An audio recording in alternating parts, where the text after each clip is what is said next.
Hi, boys and girls.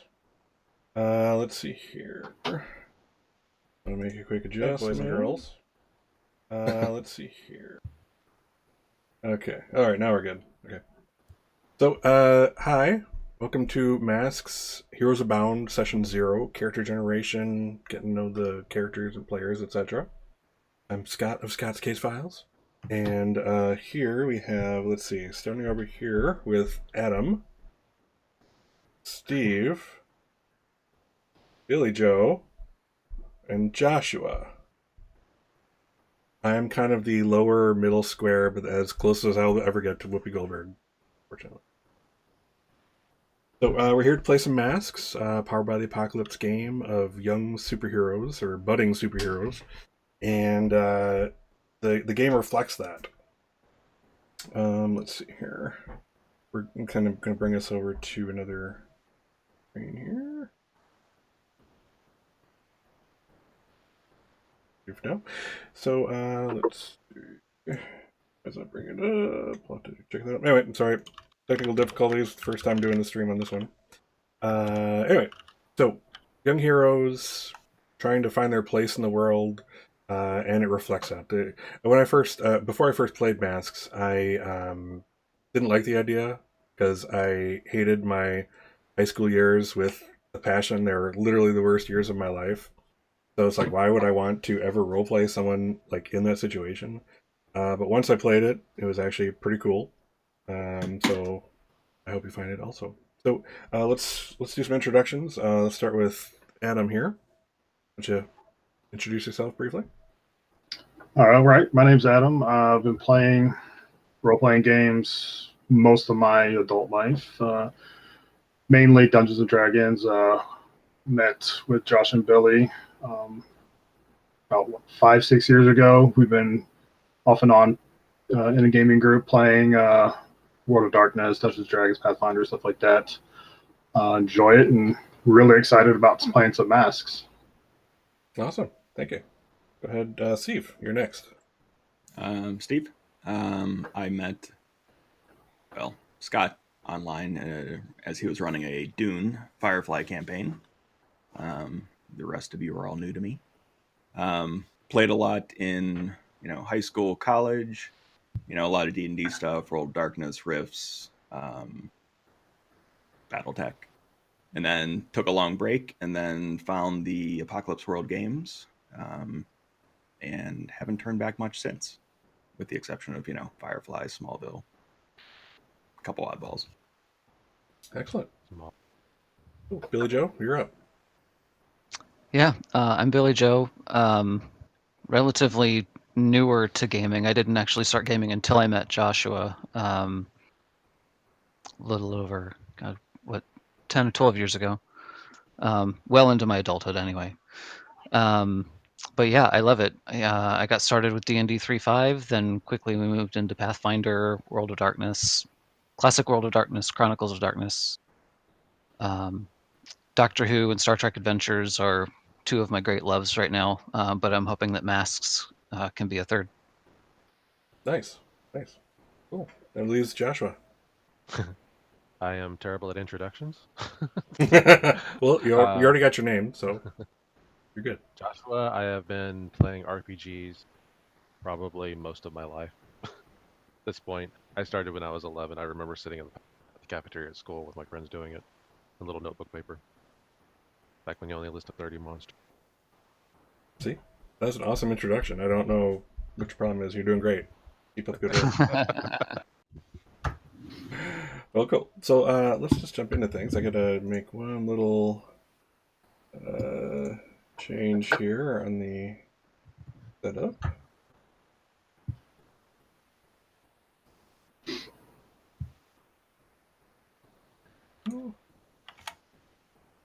I feel weird now. Perfect. Okay, that's better. Okay, just one more second. I'm so sorry, guys. Again, this is the first time I got all you guys together on this one, so doing great. Continue looking. I want to make sure I have all of you displayed correctly, as you should be.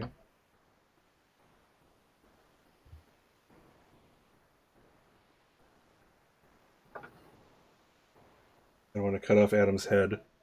Not yet. That's fine. That's fine. That's I'll fine. sink. This is fine. I'll sink down on my chair a little. Gotcha. All right. So yeah, let's pop right into it. So masks. When I kind of approach you guys about this, I ask that you kind of get an idea in your head what kind of hero you're interested in playing. Also, what I kind of told you. I think I told you guys a little about it. So masks uses playbooks. Think of them as classes for all intents and purposes. Um, they kind of show like a development along a line of a specific type of hero. There's two parts. There is the the powers, what it can do, and what it kind of tries to explore as a character type of thing. So I'm not sure if did you guys get a chance to look over the playbooks or anything, etc. Yeah. Yeah. Cool. Yep. Made a character for each one. Good. You Nice. are Adam gets the overachiever star right away. No, you say that now. Don't. Let's wait. Let's wait. Doesn't mean any of them are any good. I just made them. All of them are good, Adam. They're good. Trust me. So I figured I'll just since this is session 0, let's kind of go down the line. I kind of want to we'll do kind of like a one-liner for most of these to get you guys an idea of what's what.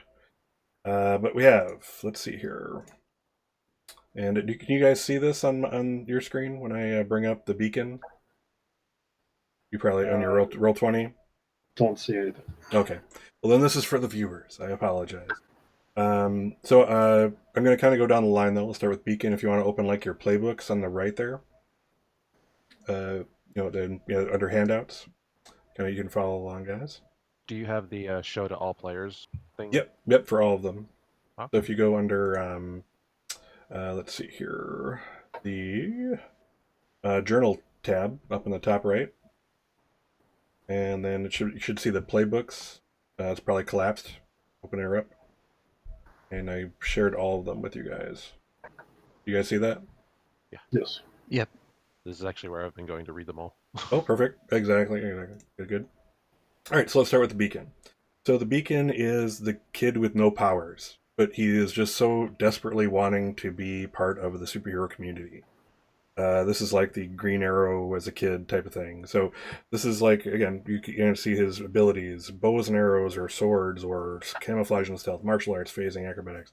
These are things I can choose from. And it kind of explores like belonging.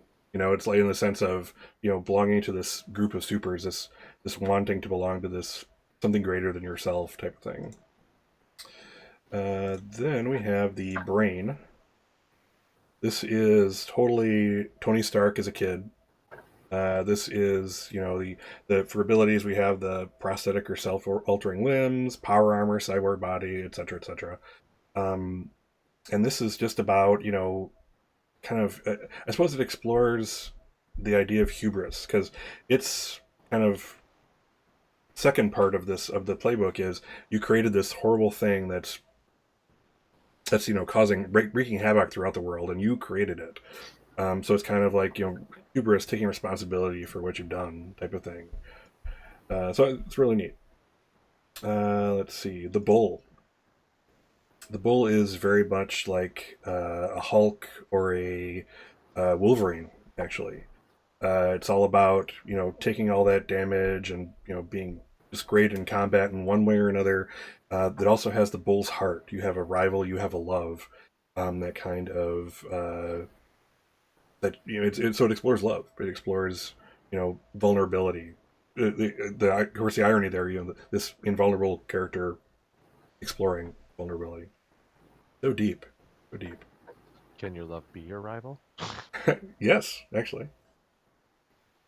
Or they can switch at any time. Next we have the delinquent, which is exactly what it sounds like. Like, yeah, I want to do my own thing, and I'm a superhero, so don't get in my way, type of guy. So this explores, rebellion. Its abilities are all, teleportation, illusions, hacking, psychic weapons, emotional control, etc. Neat stuff. The Doomed. This is kind of a burn hot die young type of thing. Literally, the doomed is doomed to death. Kind of heavy for a teen heroes type of game, but there you go. It gets its powers from its doom signs. As you kind of accumulate these doom signs, so, I'll get into that later if we do have a doom. You get more powers. These make you very powerful, but as you get the more doom signs, the closer you are to your doom taking effect, and that's it. That's all she wrote. There's quote unquote no way to escape your doom, but there is. It is a teen hero game. Let's see. I am not gonna. You know what? I'm gonna kind of skip the Harbinger for now, unless someone actually ends up using that. But let's see here. The Innocent, I find very interesting. So the Innocent is this kid superhero from like the 40s or 50s, time travels into space and time, and ends up in our future, and kind of sees that they've become a asshole, a horrible person, a person he doesn't want to become, that nobody wants to become. So his playbook is all about fate. Are you fated to do this thing? And basically his playbook is all about kind of, he gets powerful as he stumbles along these lines. He gets more powerful, but powerful in a kind of a mean way. And if you've read the playbook, you know what I'm talking about. But yeah, so the question is, are you better than your future self? Can you change what's written? The Janus, the character I played actually. The Janus is like your Spider-Man, in the sense that he has these cool powers. In this case, like rodent insect control, bone regeneration, or bone generation, or webs, energy absorption, supernatural senses, etc., etc. But it explores that second identity, that keeping two lives, and so a lot of its moves go around that. If you want to explore the secret identity, as a focus for what you're doing, Janus is a good one. And Janus, because I forget what mythology, and I'm sure you guys are bigger geeks than me. You can tell me what mythology the Janus was a god which had two faces. It's Greek. What's that? It's Greek. Oh, Greek. Thank you, Adam. I knew I could count on one of you guys. So the Joined, very interesting playbook. The Joined actually waits for someone else to pick a playbook, and then becomes that playbook too. But instead of focusing on exploring whatever that playbook focuses on, this one focuses on and explores, I suppose, codependence. If that's something you want to do in a role-playing game. But it is partner, sharing. I will say, codependence is, I think, the best description of this playbook, but I find it interesting. So very unique in the playbooks. We have our Legacy. Legacy comes from a line of superheroes. In Halcyon City, where we're going to be playing, basically there have been, in this world, there have been generations of heroes before you guys. They're actively doing their thing. They've retired. They're presently flying around Halcyon City or doing whatever. But you're just the latest in the line of superheroes, and this one is specifically from a family or a lineage of some sort, mystical lineage or whatever, where this thing really explores living in someone else's shadow. Can you get out of someone else's shadow? Basically, you're living in the shadow of the person who had the mantle before you, and who you someday need to be as good as to take that mantle and go forward to protect the world and get ready the next generation, that kind of thing. So this is very much living in that shadow, people already having presuppositions about you and breaking through them or not, and that kind of thing. Very neat. Let's see here. Newborn.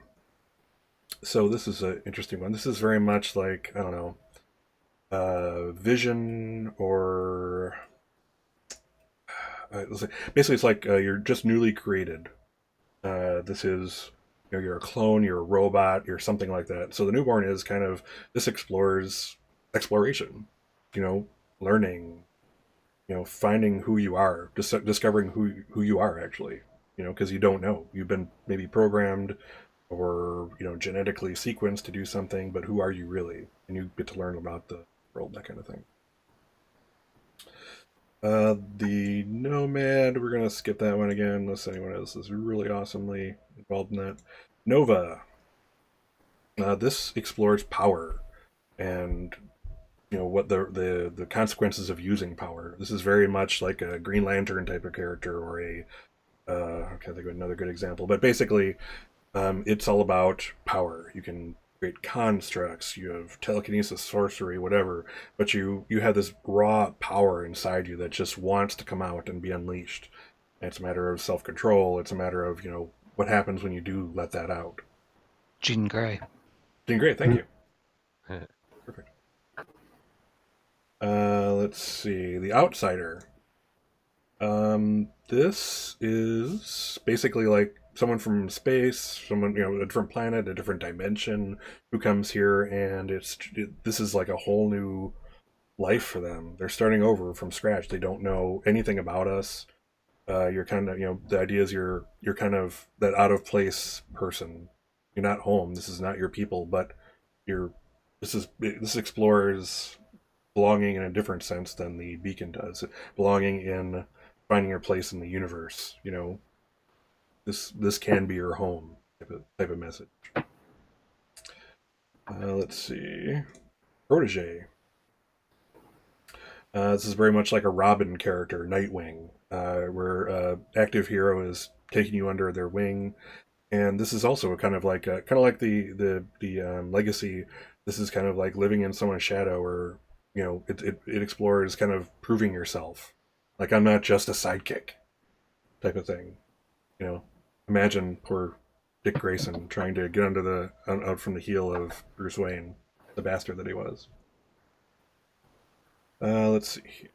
The Reformed. Reformed is a former supervillain trying to deciding, in some fashion, in some, part of it is trying to this character is trying to become a good guy, the hero. They found the error of their ways, or being a villain was just too extreme, or what have you. But do you say something, Billy? No. Oh, I'm sorry. So yeah. So anyway, this is the villain trying to make good, and all the kind of, and it, again, explores redemption. Can you be redeemed? Let's see here. Scion. Oh, Scion. I'm gonna say Scion. I'm just gonna say. I don't know if it's wrong or right. To me, it's Scion. I'll look it up later. I know the RPG game Scion is called Scion. Yeah, you know what? Just because I don't want to infringe on them, I'm going to go Skyon for this. Skyon. And I'm going to say it just like that, even if someone picks the playbook there. So this one is, let's see here. So this is a different kind of legacy. You're the next in the line of a bunch of villains, but you want to basically be the hero instead. So this is kind of this explores making your own person. It's like, again, people have preconceptions about you. You have to break them if you ever want to become that hero. You have a lot to prove. Very challenging playbook, I think. The Star, a fun one. Last when I played Heroes with Steve was a Star. A Star explores fame. And this is all about, this is probably my favorite part of the game I played with Steve was Lloyd, who was our MC, was very big into the hashtags. Because again, if you're a young hero, you're seeking fame, it's all about Twitter, right? And it's all about, hashtag no filter, hashtag the star is the man, la la la la la. And it's all about this explores a relationship between you and your audience. What they want of you, what they need of you, what you want to give them, what you crave, that kind of thing. So it's a very interesting playbook. Let's see. Let's look at the Transformed. Transformed is very much like a beast character. I think of another one, but basically, this is you've been transformed and you don't look normal. You're unmistakably not normal human, and it's kind of it explores that kind of strength you need to kind of be your own freak. be okay with that kind of thing. And just interesting playbook. I like that. So now I've gone over them. I appreciate you guys indulging me. I just kind of wanted to get that out for the viewers. Anything and interest them maybe in playing some Mass because it'd be awesome. It is an awesome game. So given that, let's go around the table. Let's start with, let's see, we ended with Josh before. Let's start with Josh. What playbook were you interested in? Well, whenever I do superhero games, style games, like my go-to is I've always enjoyed controlling weather. So I was trying to find one that fit kind of that. Cool. And one thing I kind of want to bring out is, and was brought to my attention, there are a number of playbooks that can maybe fit that. It depends on like what you want to explore. The one that comes to mind is like a Nova. That's actually what I landed on as my first choice was the Nova with the elemental control. Cool. And again, that explores, power, and you probably looked over the playbook, and it has a lot to offer. It's a very interesting class. Or I keep saying, I was doing the same thing to Rich House. It's not a class, it's a playbook. I'm going to get it right. I was trying to choose at least 2 so I could have like at least several more to fall back on. Sure. Well, do you want to put like a little, mark the page on Nova for you for in a moment? How do I do that? I'm saying in a metaphorical sense. Do you want to put a little pin in that? Yeah. Okay, we'll put a pin in Nova for you. What are your other choices? Out of curiosity, what else? Well, actually, my second one came down to a Nomad, which seemed really interesting to me. Cool, and we can definitely do that. It's like a more advanced playbook, so I wasn't sure if we wanted to kind of go there this time. But if That's why I was looking at it and it was like, okay, I don't know. All right, well let's just kind of put a pin in both those for you. Let's see. How about Billy Joe? What you thinking? So I hadn't seen Scion until today. Scion fits almost a little bit too perfectly for the concept that I had. Basically, I wanted my character to be part of. It's Skyon, Billy Joe. It's Skyon. Oh, excuse me, my Skyon. I wanted my character to be part of a legacy, a supervillain legacy. Oh, nice.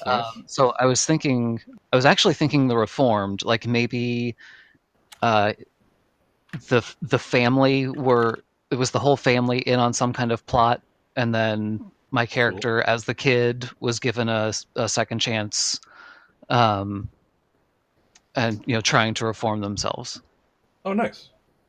Well, and now I just want to put out here, Billy Joe, that this is role playing, so you don't need to do your like real life story or anything. So we can go a little away from that if you want. I know you had this life of crime, and you're maybe not proud of it, but we don't have to go down that path. Well, you know what? I play what I know. This is good. All right. So, which speaks to you? Would you say you want to put a pin in both those for you for now? Well, actually, I think I do like the idea of the Reformed for that, because actually the other option that I had thought of for that same concept was Janus. Oh, neat. And then not necessarily like having been caught up in something, but like has to hide their superpowers from their family, and they're secretly a part of a superhero team, and they have to try to keep that secret from their supervillain family. Oh wow, that's cool. That's pretty neat. Yeah. Those are all awesome ideas, man. Good job. You listened to the high school counselor, didn't you? Damn. All right. Well, okay. Well, let's think of just look at it. Right now, we're putting pins in them. Let's see what kind of we throw against the wall and what hits. Okay. Or what sticks. Is that how that goes? I forget. I don't throw anything against the wall if I can avoid it. Well, it sticks usually. Some pasta. Yeah, it's pasta. Exactly. If it sticks, it's good. But why did you throw it in the first? All right. Steve, how about you, buddy? I was thinking either the Transformed or the Legacy. Well, both are cool options. Let's see. Which haven't you played before? I haven't played the Legacy at all, and I've only played the Transformed in a one-shot. Gotcha. I mean, there's a lot of them I haven't played, but... You can be honest with us, Steve. If you've played them all, like Nope. holding it against you. I think I played 6 different characters, so obviously I played more one-shots than anything else. Yes, I'm not sure who has the bigger role playing game addiction, Steve or Joshua and Billy Joe. I don't know. Because they probably played more role playing games in the past year than I have in the past like decade. My hats off to you for that. It is. You say addiction. I say a way of life. Just a hobby. It's how we choose to spend our time. Yeah, That's that right. is, That's that is right. fair. That is fair. All right, we'll put a pin in both those. It looks like so far we're not overlapping too much. And now Double D. Yeah, Double D. Every single one that you picked, I want to play. What speaks to you, Adam? I actually was liking this guy on. I like the idea of that character. Mine would have been along the lines of some sort of like religious leader that is completely against their parents' ideologies and probably just striving against them specifically. Cool. So evil religious folk is what you're going for? A religious super villain team that you're kind of breaking away from? Basically, more like a cult, but yeah. Oh, neat. That is definitely an interesting track to go. That's cool. And then on the complete opposite side, I play a lot of plain Jane humans, so I was looking at the Beacon. Oh, neat. Both pretty awesome. Basically, kind of like a kick-ass character who just wants to do something to make a difference. Neat. All right. You're gonna call him Ted? I will not this time. Captain Ted. That's Theodore. That's Theodore to you. And it was Theodore, yes. Awesome. All right. So we got some pins stuck and stuff. Are any questions you guys have? Obviously, you can kind of start to see how maybe these might mesh together, that kind of thing. But any other thoughts? Any questions on any of these playbooks? Restricted to the powers that are put in the playbook? Yes, and I say that only because that's actually discussed in the rulebook. It's like, yeah, you can totally go outside of the abilities, whatnot, but it's best to stay within them, and it works best for the playbook. So we kind of want to stick with those when we can here. Cool. I'm really liking my reformed idea. Awesome. Cool. Well, let's give you a reformed. Cool. Do you have a name already for him? No, not yet. Not yet. Well, I come up with the name after I come up with the concept. All right, that's fair. All right, I'm going to give you each I'm just going to name your names for now, unless you give me a superior, like an alias name, etc. And I will let everyone see all of them. Just be aware that I'm putting them so you can edit them all also. So kind of try not to mess with anyone's sheet. Don't click anywhere in it. If you want to look at it, that's cool. There's no real secrets here. But try not to click in it to mess things up, that kind of stuff. All right, Cool. So Billy Joe, I just created yours. And everyone should see it under characters. Sorry. Actually, I gotta get rid of my test character here. And so close. Just mouse around. That'd be great. There you go. All right, now.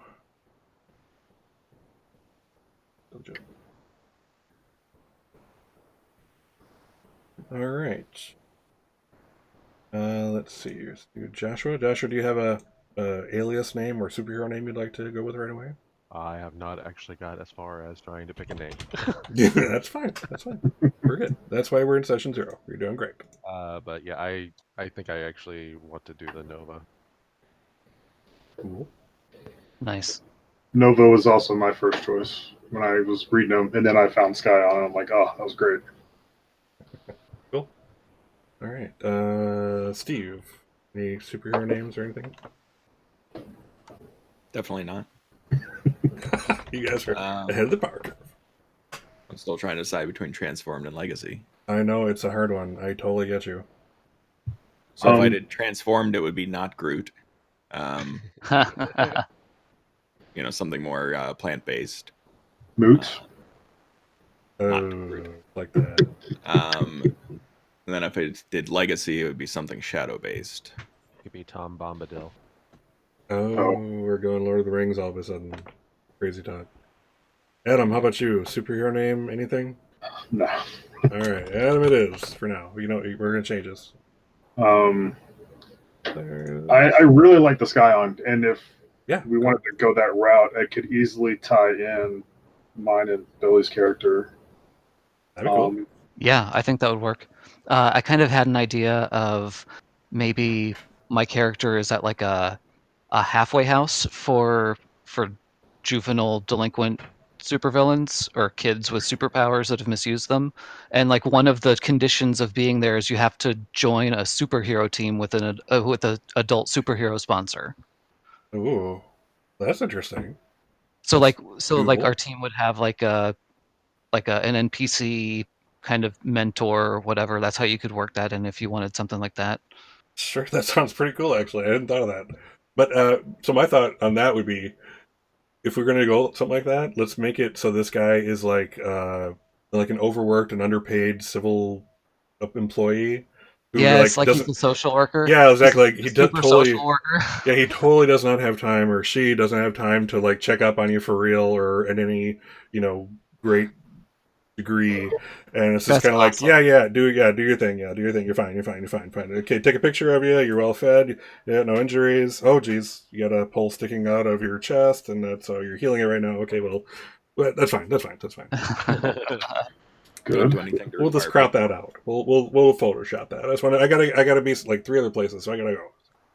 Yeah, so that's your social work. Okay, yeah, I'm good with that. Are you guys? Is everyone else cool with having that kind of Sure. civil Yeah. servant liaison? You can create them together. Great. I like it. And so I'm assuming the other two are upstanding-ish citizens, as far as teens can be, because they're all sociopaths, as we well know. And if you don't believe teenagers are sociopaths, you haven't met one lately. And yes, we were sociopaths. So anyway, let's see. So okay, cool. Yeah, so we have reformed. I'm going to assume that you're kind of looking at the character sheet and you got a handle on what's going on there. Yeah, I'm starting to fill in my starting labeled numbers Cool. right now. Yep. So Yeah. you can, if you select your class, and I think you like. I'm sorry, Adam. I'm using you as an example. That's If fine. you Use me as an example. when you choose your playbook, and then hit the little box next to playbook, and that'll lock you into it, and then you can start filling in the rest. Yeah. But basically, at this point, let's figure out what you guys want, and then I'll have you kind of go. We'll kind of go around the table. I want my goal here, with my Urban Shadows game, is to keep everyone involved. I don't want to have anyone like leaving my game and saying, I wasn't able to do anything. I want to kind of keep everybody involved, and let's go around, and so you're not out of action too much. And another thing, specifically with not specifically, but with Powered by the Apocalypse type games, feel free to help each other, give each other inspiration. This is a game where you can help be collaborative, even in like character generation. Like, oh wow, wouldn't this be cool, or wouldn't that be cool? This is a completely opportune time to do that kind of thing. So Cool. please do. Let's see. And I did decide I am going to go with Legacy. The power set of Transformed is a little bit too close to Vessel for Urban Shadows. Oh, fair enough. So I don't want to play the same character twice with different theme. We could again with my character tie that into your legacy, where my family's arch rival or nemesis is one of your like grandparents or something. That would be great. Cool. All right, so you guys are doing that. I'm gonna start doing the label game, and I'm basically gonna put your name, your like real life name, under that, your playbook, or the actually I'll put your super name and then your playbook under there. So, let's see here. How about, let's see, task, Josh. You definitely going Nova, looks like. Yeah, definitely no. Cool. Billy Joe. And Yep, definitely reformed. Reformed. Steve. I'm sorry, I'm gonna... Legacy. Legacy, perfect. Sounds cool. Adam. Scott. Sky, that's right. Perfect. Two good Stian. guys, two other guys. All right.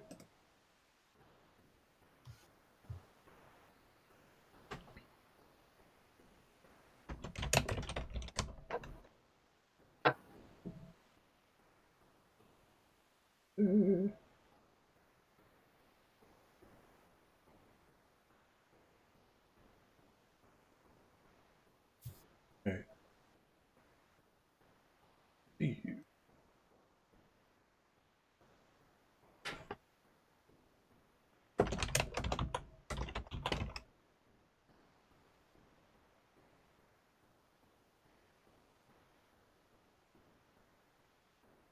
So I guess my influence to my two teammates would be Billy and Steve. What's that? My influence. Yeah, don't worry about influence quite yet. We'll be Oh well, taking care of that shortly. stop looking at that then.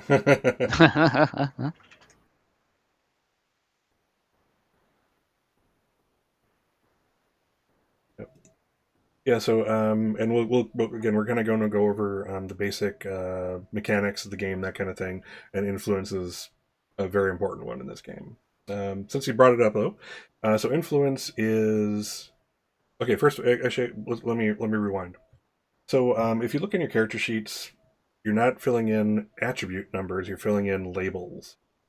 So one of the things that Masks is doing is it's basically saying, well, you're teenagers, your labels represent kind of how you see yourself. Are you more dangerous? Are you more mundane? Are you more of a freak? Freak being like, super, superior, and etc. So whereas whatever you start with, those can fluctuate greatly because other people who have influence over you, can steer them in different directions. Um, all adults start with influence over you, period. And just by kind of either trying to tell you who you are or telling you how the world works, they can start to flip too. So like, okay, like for example, let's see, Billy Joe. You're your father comes up to you and says, you just aren't trying hard enough. You've got to try harder or you're going to be a failure. So he's basically he's basically challenging you. He's saying right now you're mundane. You're more mundane than you are superior. So but what he's trying to do is shift your mundane. Well, he's not trying to, but this statement, because of the way it then hits you, is your if you take it, your mundane will shift up and your superior will shift down. Because now that's basically saying, yes, I believe that view that he has of me.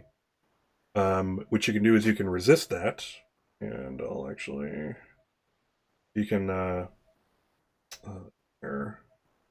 You can reject someone's influence is the correct term, and you can try to stop that influence from taking place. So this game is not crunchy, but say for example, being dangerous is very important to the things you do in as a character, or even the character you want to be. The character themselves. This is the way by resisting influence, rejecting influence, you can keep things the way you want more often than not. Fight against them. At least try to keep things the way you want them, the way the view of yourself, as opposed to just taking it and becoming what people are telling you to be and that kind of thing. And you can see how this is very teenager-ish at this point. What if you don't want a label? Well, that would make you not a teenager. I have been told that I'm wiser than my peer. That makes you a teenager right now. Just that sentence. I have an old soul. All right. Let's see. Yeah, this is definitely a cool bunch of playbooks you've chosen. So, good job.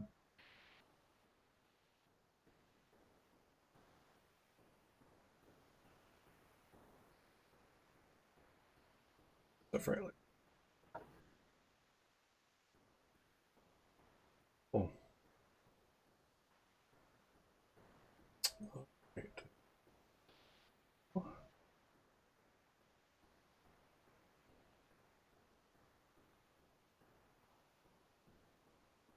Okay. All right, cool. Any questions as you're going through your sheet? So let's start just for kicks. Let's go to Adam. All right. Yeah. Let's take a look at your stuff right away. Looks like you're already doing your labels. Good job. You're almost done And with them. you pick one to increase, correct? Yes. Yeah, so you basically take what's on the sheet and then choose to increase one. Yep. All right. Now I am done. Cool. And since we're talking about labels and the basic mechanics of this game is just 2 dice. For literally everything, you'll roll 2d6 and add something to it, potentially. So I'll basically say, for example, you're going to directly engage a threat, roll with danger. And actually, the cool thing is that you'll see the little, if you go on your character sheets, the little button to the left of it is a roll button. So I'm just going to, just for kicks, I'm going to click on Adams. And let's see, it gives you the opportunity to put in a situational bonus or penalty, like, if you have like one going forward, that kind of thing. Boom. That's fantastic.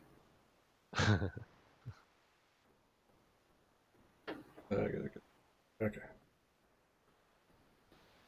So yeah, so battle basic tell. So on the dice roll, 1 to 6 is a miss, not a failure. 7 to 9 is you succeeded, and 10 plus is complete. You did it all, type of thing. And again, once we kind of get you guys with your sheets filled out, I'll kind of go over some of the other mechanics here, and we'll put it all together. A note: one of my game master gurus of all time, Adam Keeble. I hope I'm pronouncing his name correctly. I haven't listened to him say it in a while, but Adam Keeble, game master extraordinary, is like the Twitch game master in residence, and etc. Roll20 game master in residence too. Really awesome dude. One of his things is, if you're making a game, whatever gives a basically make it whatever you want the characters to do or learn from or whatever. That's how they get experience. I'm paraphrasing him. So the way you get experience here is basically by failing on rolls. Anytime you get a 1 to a 6, you automatically mark potential. And this is very interesting. Again, you're a young hero. You're just learning the ropes of trying to be a hero. So you, just like in real life, you learn from your failures. So basically, you mark 5 potential, and boom, you get an advancement. Pick something from your advancement section of your sheet. So I think that's just kind of cool. There's and the way this works in Powered by the Apocalypse games is it's very much, again, like a miss is not necessarily a failure. You're making every dice roll is something dramatic is going to happen in some fashion, and every roll builds on that. Every action you do builds on that, and that's so important to the entire system. And difficult or dramatic is fun. We don't want that hero who, goes into a fight. We don't. No, though Superman's great. We don't want to be Superman in a game because, oh, yes, I took on the entire army of 100 people by myself again. There was no real threat there. There was no real what if. He was never going to get captured unless they had kryptonite, whatever, etc., etc. Okay. All right. So actually, because I was take a look. I'm just gonna look at Adam's sheet for the sake of looking here. Again, I'm sorry you guys can't see it. The viewers can. All right. So we have our labels. So we have you see you have your moves. So each playbook has its own moves. And then you have your basic moves. Basic moves are what's the best way to put them? So if you notice there aren't that many moves. There aren't that many things to roll on. They're directly engage a threat, unleash your powers, comfort or support, pierce the mask, defend, take a powerful blow, provoke someone, assess a situation. These are your moves. These are the things that you do in this game. You notice there's not like a lockpick or stealth by default, though I think one or two of the playbooks have such a thing. Because we don't care. I really don't care if you can pick the lock. It's a matter of either I can use like a unleash or some other move to do it, or it's more important as to what happens next. Let's get you past that. Your character can do it. They can do it. Boom. Let's get you onward. I want to see what interesting things your action caused to happen. That kind of thing. So the basic playstyle is what I'm going to ask you guys to do is kind of just play your characters, and I'll let you know when you trigger a move as the MC. And I just want you to play your character. I want you to, you already know what your abilities are. I'm very happy if you happen to have a playbook move that I'm not noticing a trigger on because I'm not a master of all this. If you know what, and I have I just did this, but that would trigger this playbook move of mine. So yeah, feel free to let me know. But generally, the other rule of Powered by the Apocalypse is if you want to do something, then do it. Don't tell me, oh, I'm gonna go sneak behind this guy or do this or do that. Tell me what you're doing, and let the move trigger itself, or not. That kind of thing. Okay. I want you to get in character, enjoy playing your character.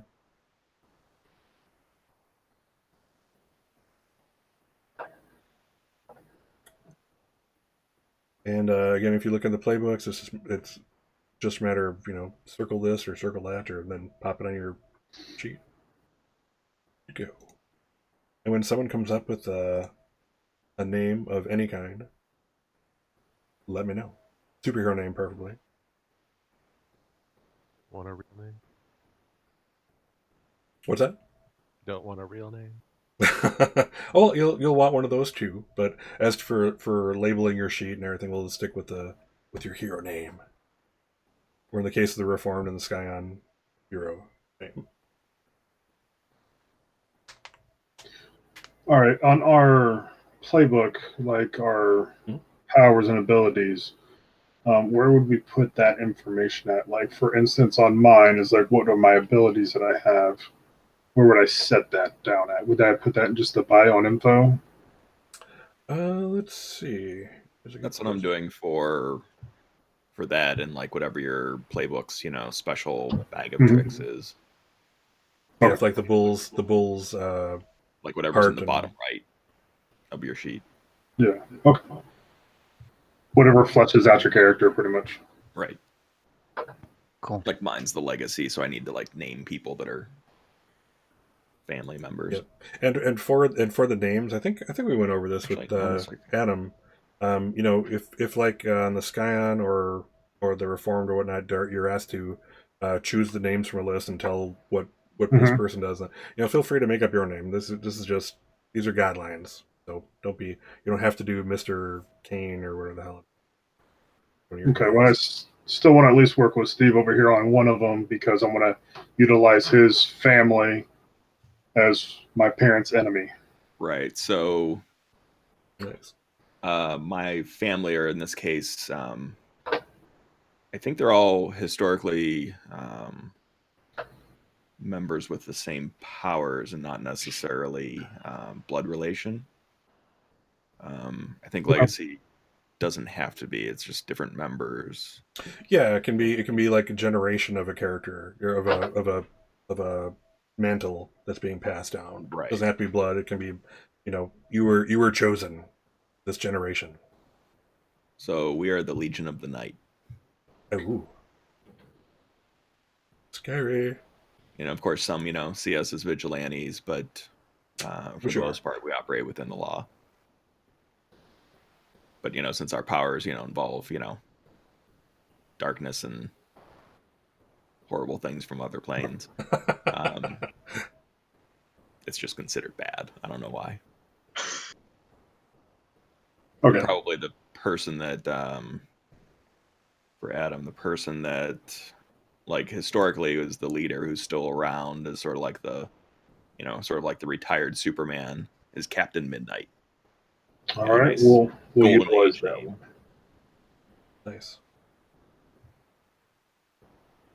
You guys give me a lot to go with. I appreciate it. Okay. So I'll put that down as my parents' greatest enemy.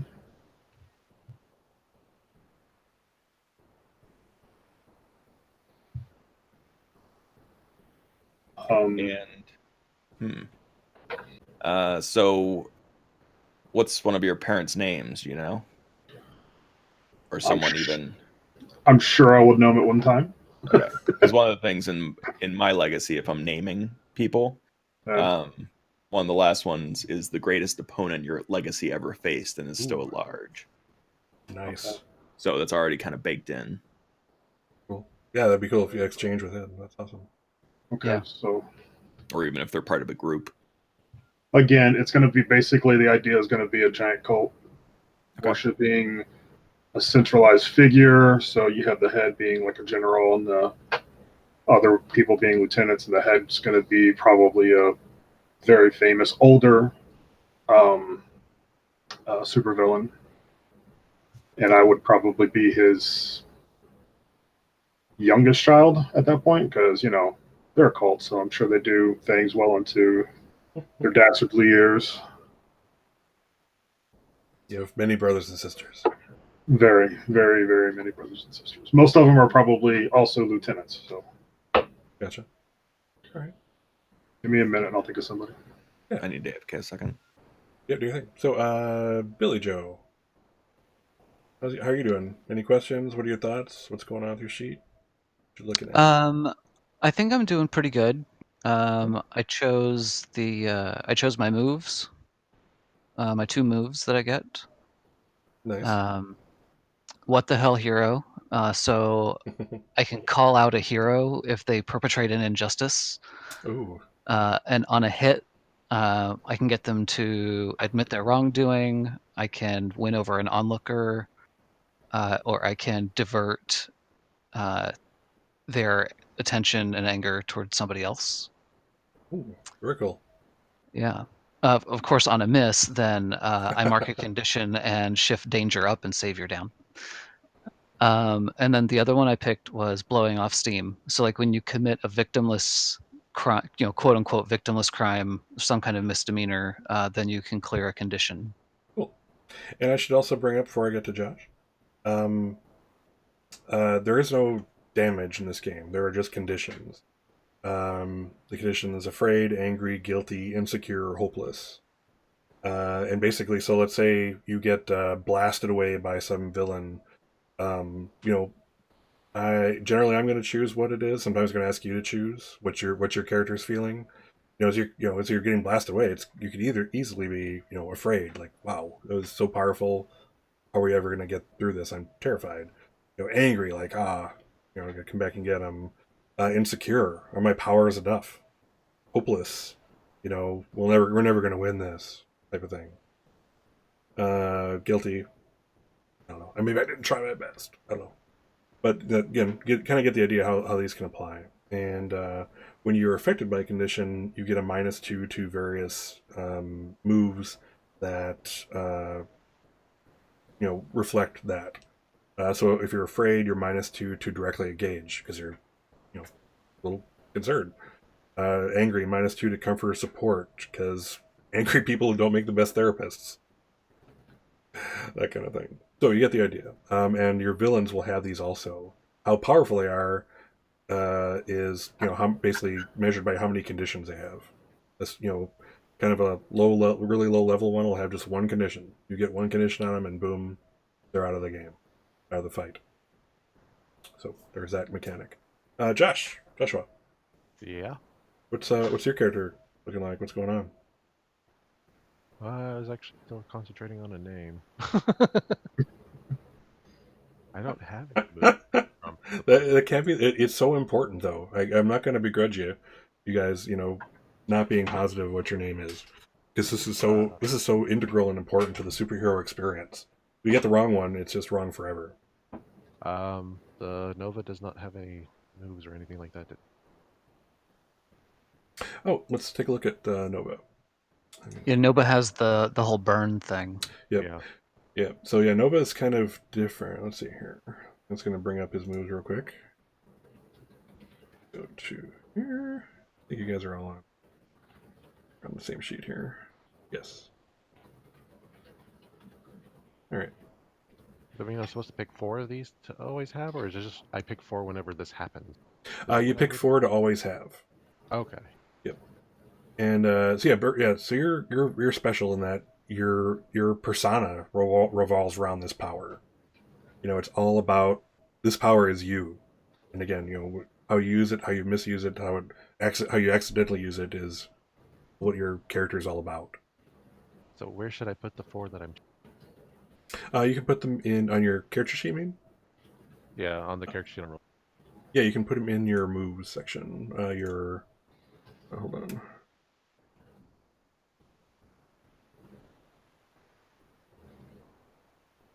In your active moves. And do I assign any of these a label? Let's see. Would ask me that with that. Once I close it over. Let's see, y'all. Well, I don't have any choice. I have to pick a label under each of these. Yeah, 1 second. I'm going to open up the Nova sheet. Let's see here. So choose flares. Let's...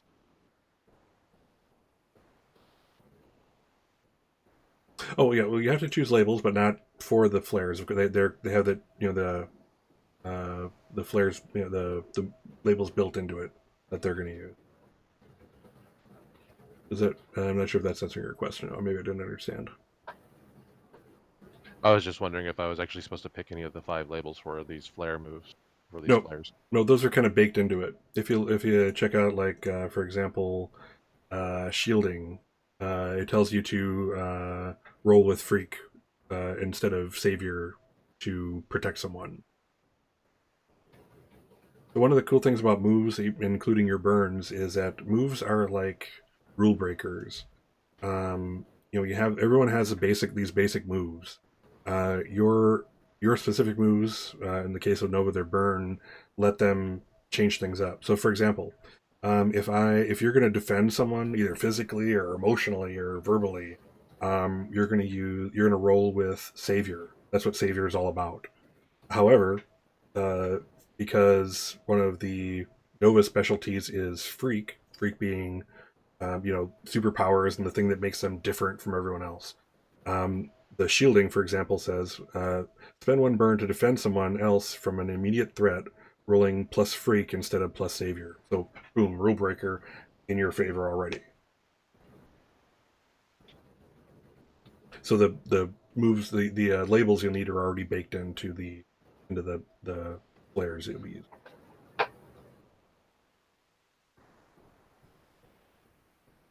Question. No.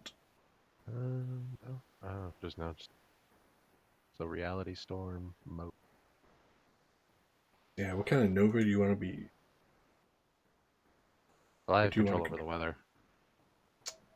So it's element hours. That's not a bad way to go. I'm down with that. Reality storm mode. Awareness? What's that, Josh? I was just looking at it. I was like deciding which 4 I wanted to grab. Gotcha. Yeah, it's a tough one, isn't it? But you'll notice, let's see here. We look in your advancements. You have 2 sets of advancements, and since that's kind of like a kind of question to what you're talking about. As you advance, as you mark your 5 potential, and boom, you get an advance. You choose from the first set for the first 5. So one of them is like two of them actually unlock new flares. So once you pick those, all is not said and done. You can pick new ones, or mark other moves from other playbooks, etc., etc., etc. And then once you do 5, you can now select from either that list or the advanced list with things like take an adult move, or lock a label, unlock moment of truth. Moment of truth is pretty powerful, which is why you only get it like most playbooks only get it once. Let's see, twice actually. This is kind of you when you choose your moment of truth, when you unlock it, you choose at that point you can choose to then take control of any scene. It's yours. You are now the star of the scene. You tell me what happens. This is your moment to shine, the brightest you've ever shown before, and your moment of truth, snippet tells you kind of what that's all about. I love the Nova one. Your mind's eye opens, and you can see the world around you like never before. You can control it at will, with ease.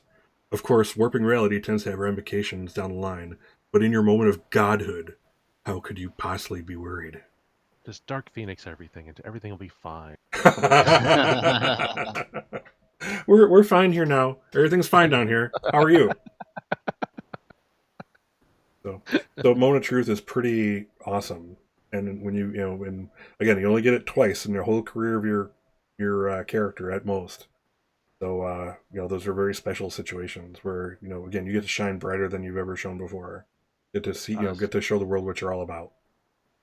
So where are we in the creation process now? Are we supposed to be filling out the background questions? We're going to go through those. I figure we do kind of like a round robin thing on those since we have some time. Basically, right now, if you guys have filled out your traits or labels rather, and your moves, gotta get the jargon straight. Your labels and your moves and your ability. Let's kind of share with everyone else. Let's go around the room and give us your look, give us your we'll kind of do round the robin background, that type of thing. Has anyone else figured out their name? I haven't even figured out if I'm playing a male or a woman yet, so you go. I think I'm gonna play a female simply because it probably would be kind of the best way for that character to go as being rejected by her father and turned her against him. Gotcha. Because he had all these sons, but he never had a daughter. I was the first one that screwed everything over. As they do. Kidding. I have a daughter.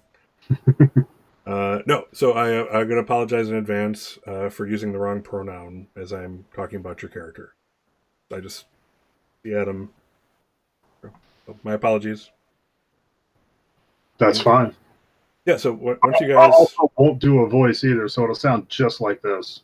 Perfect. Cool. So yeah, let's like I said, once you get your moves down and your labels, let's kind of go around the table and let's exchange some backgrounds. It sounds like you guys already have a really great idea of what you're interested in. We'll do some backgrounds around the table, then we'll decide how you came together, do relationships and influence.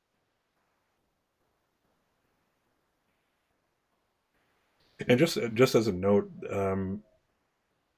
I've actually ran 2 one-shots at a recent convention, Urban Shadows Animasks, and we only had 4 hours for the entire thing. So we're taking a whole lot of time with character generation, which I think is the best way to do it. Mm-hmm. This again, if you're going to be playing these characters for several sessions, it's really give it some thought. I mean, this is your superhero. this is your teen superhero. Let's take some time to figure them out. But if you had to do these real quickly, it's literally a matter of getting a copy of the playbook, taking a pencil, a pen, whatever your writing instrument of choice is, circling a few things, popping something here, a couple check marks, and boom, you're done. And so character creation, if you have characters who've chosen a playbook, can take minutes. But again, I think this is the better way to do it. We want to, again, I want you to have a good relationship, if you will, with your character. Get it where you want to be.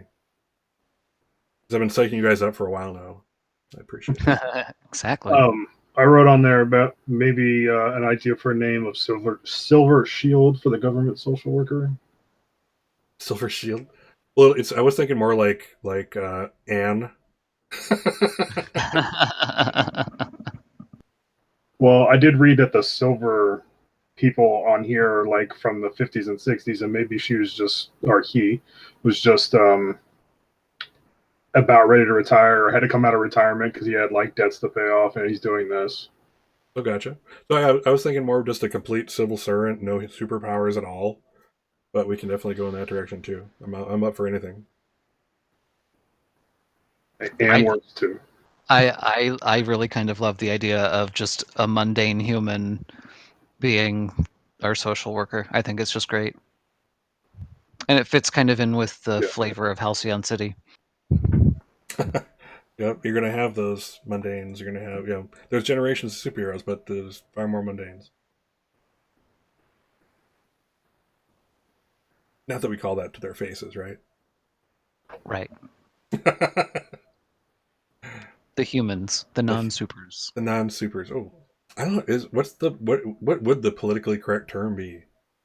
Muggles. Muggles. Thank you, Joshua. The normies. Oh The my God. normies. What's normal? No, because that means that we are abnormal.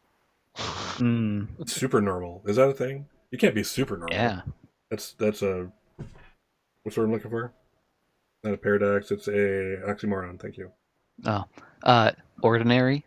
We're extraordinary, so they're just ordinary. Oh, yeah, that's a good one. Yeah, I'm willing to cool. go with that one. What was that, Josh? I'm not saying. I was reading something. Okay, gotcha. Cool. And I just want to also note that your moves, I'd like you to keep your playbooks if possible. If you really have a change of heart, we can definitely look at that for session 1. But for like moves and stuff, if it's not working out, we can absolutely swap things around. It's like, oh, I really thought I'd be using this and I'm not, and it seems like kind of a waste. I'm going to be like, sure, it's this first couple sessions or whatever. It's like, really haven't used it like you said, so let's change it to something that you can use, that you will enjoy. So none of this is quite in stone, so not to worry.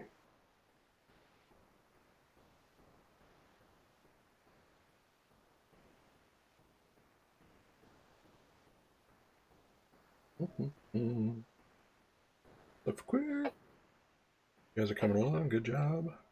All right, I think I come up with a name. All right. What's your name? Nyx, NYX. Nice. That works for me. I already changed my name on a sheet. Good job. My super name is Leech. I saw that. Good job. And Kage. Cage or Kage? I'm assuming that's Steve. Please say it's I'm Cage. gonna go with Cage. Cage. Yeah. Cage.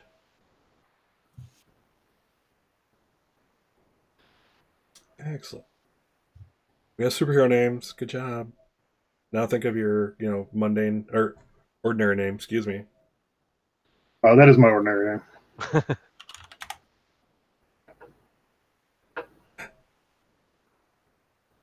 Well, I'll give it some thought on that one. Fair enough. That is her ordinary name.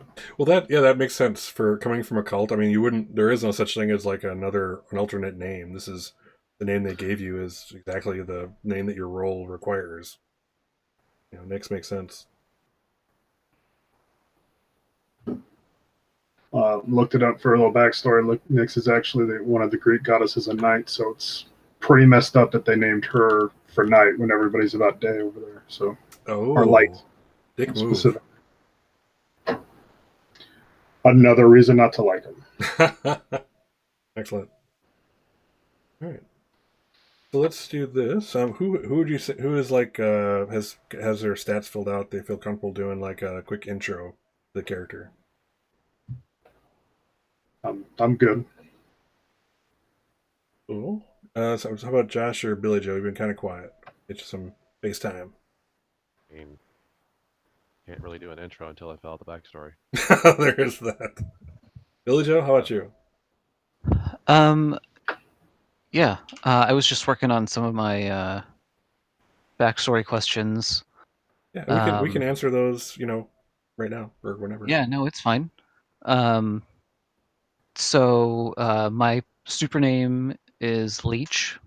Nice. Um, I'm the son of uh, a mom and dad team of supervillains.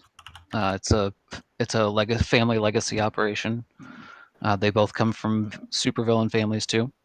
Oh wow, nice. Um, the Leech and his dad were on an operation, and they got caught. And one of the social workers, um, you know, told him he could do so much better. Basically, convinced him uh, to believe in himself, and he could be so much better than just what his family had taught him. Oh wow. So like it's like So the first positive like potential role model in exactly, his whole life, basically. exactly. That's huge. That's huge. And so he's totally focused on that. He applied himself when he was in Super Juvie, and What um, happened to Dad, by the way? Dad is in Supermax prison. And Mom? Where's she at? Uh, At Mom is at large? large. Yep, yep. Excellent. I didn't mean to interrupt you. Please go ahead. No, I'm going no, to be it's fine. asking you guys questions. I wanted to kind of develop things, so don't be. Yeah, no, those are good questions to ask. Um, yeah, so he managed to keep up with his studies, for what grade level he would be in, and actually exceed them a little bit. So um, he went ahead and got his GED when he was in there. Um, he was released at 18, Gotcha. um, and so now he's at this halfway house for super villain kids on the upswing. Cool. Um, I'm gonna, his as a note, I do want to make you like 17. I don't want you to make you quite Okay, an adult yet. That I can be that has 17 too. yeah, be 17. I just want to keep you I as was a thinking 17 too non-adult at first. teen. Yeah, all right. So 17 is good. You can still And have your then GED. That's pretty cool. yeah, exactly. Let's see he gets an ability from his villainous life, which I chose to be vitality absorption. So like, it's especially helpful. Like how he would use it as a villain is like crowd control. So like he could spread a web of like vitality absorption and knock out all of the guards. Oh wow, that's so cool. What does it look like? Is it like a green tendrils or something that kind of mist that kind of come out, or what does it look like when you Uh, that? it just it it just looks kind of like shadow. You'd almost miss it if you weren't looking for it. Gotcha. But it is something you could notice. Mm-hmm. Yep. Gotcha. Cool. So definitely noticeable in like bright environments where there wouldn't be many shadows. Um, but it definitely harder to notice in the dark then too. Excellent. Very cool. Let's see over your stuff here. All right. Let's see. So you've already answered backstory. Who mentored you in your supervillainy? Your parents. Uh, the social worker told you could do good. Uh, Mm-hmm. let's see. What was your goal as a supervillain? Um, I haven't quite gotten that far. Um, it was probably for power. Like the family wanted power in Halcyon City. Okay. So did you do it for power or for your parents? All Because right, they because wanted this is power. what was my goal as a villain. Yep. please your parents, or did you like the power too? I liked the idea of the power because I was so I mean, I don't want to say that, I was beaten up as a kid or anything, but my parents definitely cared less about loving me and more about um, using me as a tool Oh, to their means. Um, so yeah, I guess it would have been more doing it because that's what they wanted. gotcha. That's awesome. Cool. So what caused you to switch sides? Getting caught, Oh, I suppose and yes. yeah, like most baddies. that's right. All right. Last one. Why do you care about the team? Definitely because they are my uh, ticket to redemption. Like I know I have to um, stay on the right side of things. I have to be a good team member. I have to impress our adult sponsor um, because I want to clear my name if possible with my reputation with the city. That's awesome, man. Awesome. So, also one last question before we go to someone else. How did you get your superpowers? Is this like genetic? Mommy and daddy. This is what happens when mommy and daddy love each other very much and they're supervillains, or um, no. Let's say that he wasn't actually born with superpowers. They genetically augmented him hmm, to give him a superpower. nice, awesome. All right. Who? Well, actually, before we go to the next, what does your character look like? What's their? Do you have like a non-super name, or is it just kind of like Nick's, where that is your name? Um, I do have a non-super name, but I haven't decided on it yet. That is fine. That is fine. So, what do you look like? We look at you.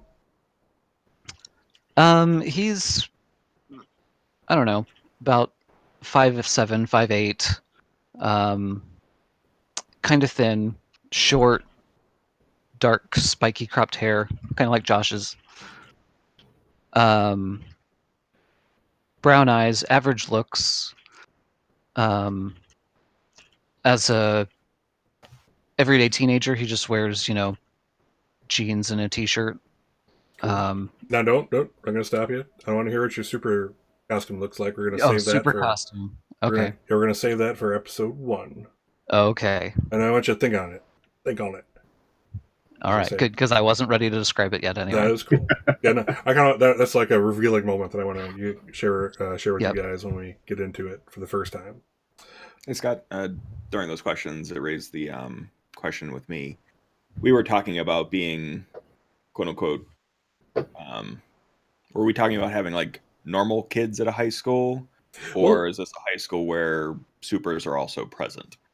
it looks the way this is working now, and that which I think is freaking awesome. Is like you're gonna have like you have for example Leech, to be named in the future, who is beyond high school but is still a teenager. So we're gonna say like we can have a normal high school where if you guys want to be the ones of you that want to be normal or have a you know what I'm saying that want to have a normal life type of side of your life as secret identity and a super. We can definitely do that as like a normal just a normal kids high school, and then the ones like that don't fit like that, like Leech is like hey guys, knocking on the window of your school, we have to go, we got this thing, or something like that. So it's going to be like a two-pronged thing potentially, unless you had a different idea. What are your thoughts? No, I'm fine with that. I just wanted to make sure that we were all on the same Yeah, page. yeah, if Because you're this isn't X-Men, Academy. This is, you know, yeah go I public school. yeah I wanted to my thought on that is I didn't want to make it X-Men Academy because I want you guys to have that you know ordinary teenager experience I don't of know if anyone else, but he cut out for me during that.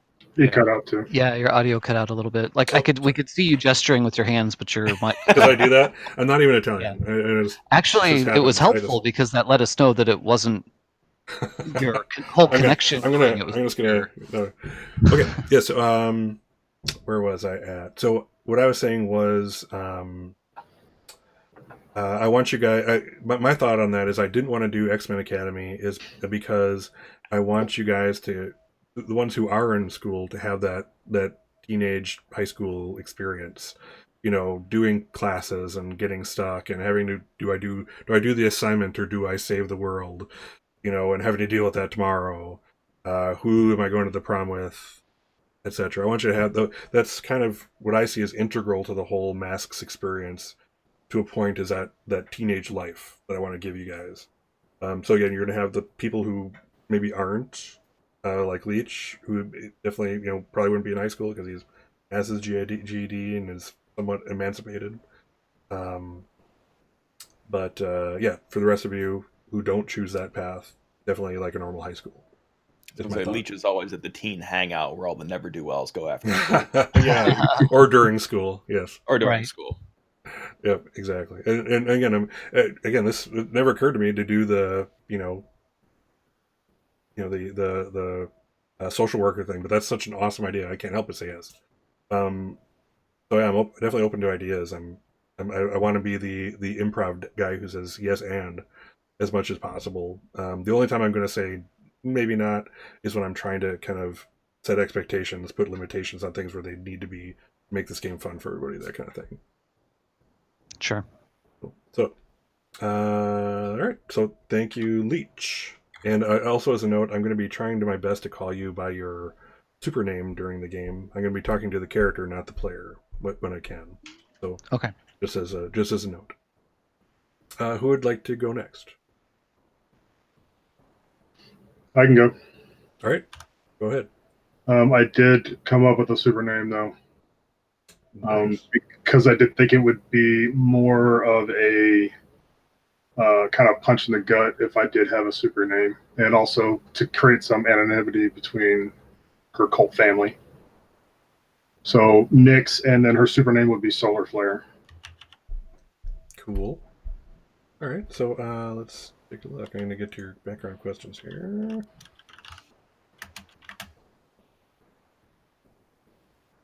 Here we go. All right, backstory.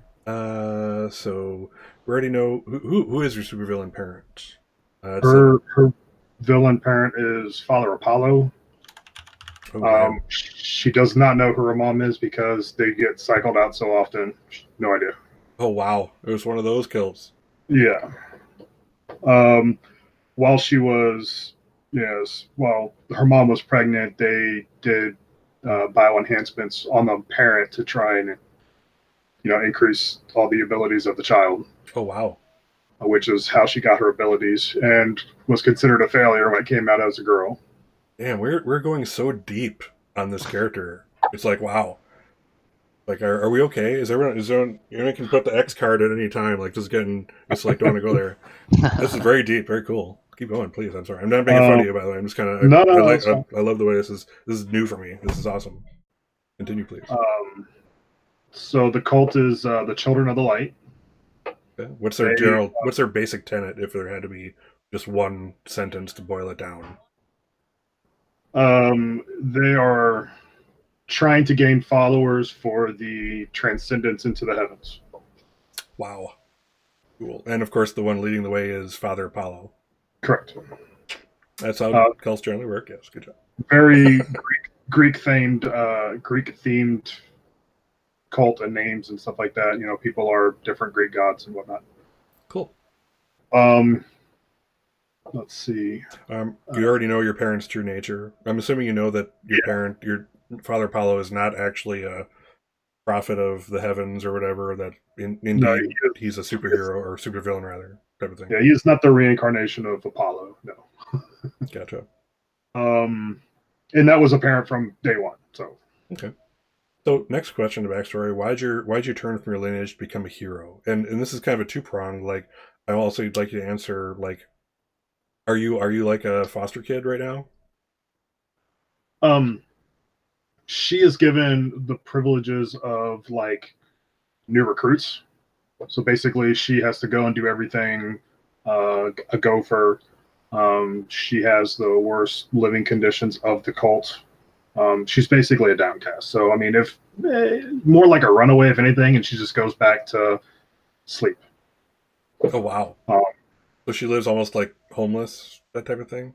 well, I mean, she's not per se like starving or anything, but or destitute, but she is um, discarded. She's not really nobody really pays attention to her. Okay, so yeah, she's a discard, so they really don't care what she does as long as she comes back at night to show her face. Yeah. That's really it. Okay. Uh, So why did you turn away? I'm assuming because you didn't belong, you felt like a discard and wanted to do something better. I don't know if it works. yeah, I wanted to make my own statement, and also one of the respects on the Scions background was their parents' greatest victim, which was just a recent happenstance. A superhero named Moonshadow, who was a beacon, just a regular old human, and they killed his family and left him crippled, like completely crippled from the legs down. Oh wow. And that kind of turned around. Like maybe they're a lot meaner than I originally thought. Like she always saw him with, you know, family eyes. Saw him as being just maybe mean spirited. But then when that happened, they're just like, wow, these people are truly evil. Gotcha. Let's give me 1 second.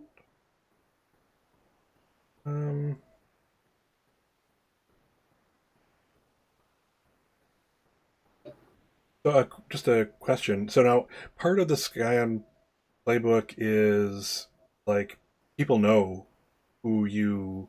I think we can work with it, but generally speaking, this playbook is about people know you come from an evil group, and Okay. this is you kind of trying to get respect from people in order to Okay. Then come that over from would that.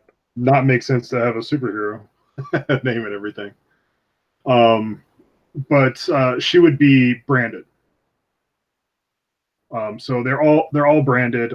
Some were very very vocal. She's gonna have marks on her wrists that are kind of like the Apollo Creed. The oh, what's that thing called? The thing at the hospital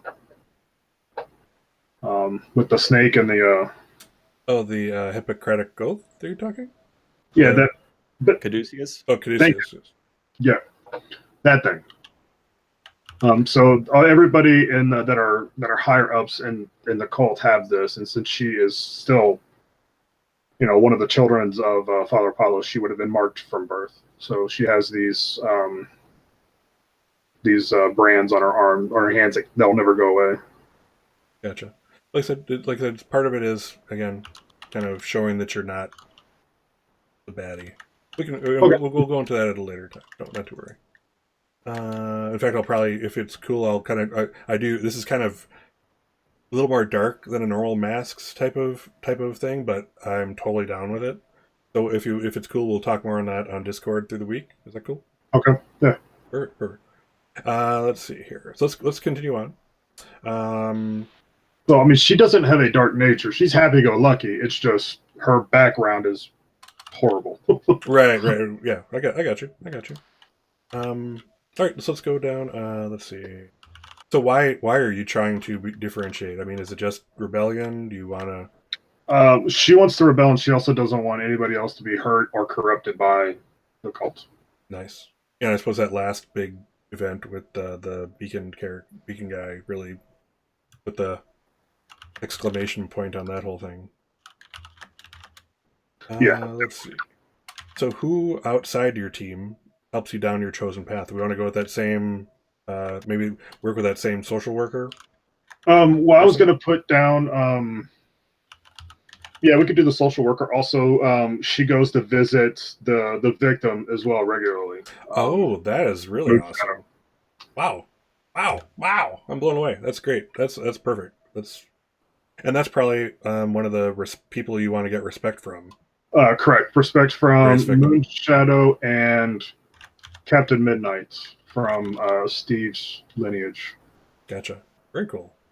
Let's see. Why do you care about the team? They accepted me when nobody else would, and they are also a means to an end. Nice. So mainly, it's they don't see me as this person's daughter. They see me as my own person and allow me to try and do good. Cool. They give you the opportunity to do good. Opportunity. Where others maybe wouldn't have. That's cool. So yeah, describe yourself. Stop before you get to your super outfit, if there is one. Yeah, she just wears jeans and a t-shirt. Hey, that's fine. That's fine. She's kind of like small, wafy, probably like 5'2", thin but not real thin. Short hair. She is easily overlooked. I mean, she's been overlooked her whole life. She's knows how to blend in when needed. Nice. Oh, and that's a survival trait too, I suppose. Yeah. Also, the two brands on her arms. She does have very distinct Greek features. Very angular and whatnot. Oh, very cool. Kind of dark skinned. Do we want to go over the lineage and whatnot, the powers she has? Give me let's see here. Again, I'm the first to admit I'm not an expert on all these guys here, so let me bring up thing real quick. Let's see here. You're the child of a true supervillain. You strive to be different from them. They are a part of you. Click at least one of the options for each question below. Yeah, let's just for kicks, let's do those real quick. All right. So, what kind of villain? I put Father Apollo as a zealous crusader. That seemed to be the best option under the ones available, but I mean, cult leader. Well, I can see how they're one and the same. Jim Jones ish. Yeah. The relationship with them is mostly strangers. They don't talk very often, other than like, okay, you're here, go do this, go do that. It says that they have an array of abilities, assets, and strengths, up to 3. I chose cosmic might, powerful allies, and super martial prowess. I don't actually know what that means, but it sounded good. And we can figure out what that is in play too. And then the abilities they use to fight with them is cosmic energies and regeneration. Are we going into how their power works? Let's. Yeah, I mean, yeah, let's go for it. So basically, she has the ability to cast out solar rays or solar energy.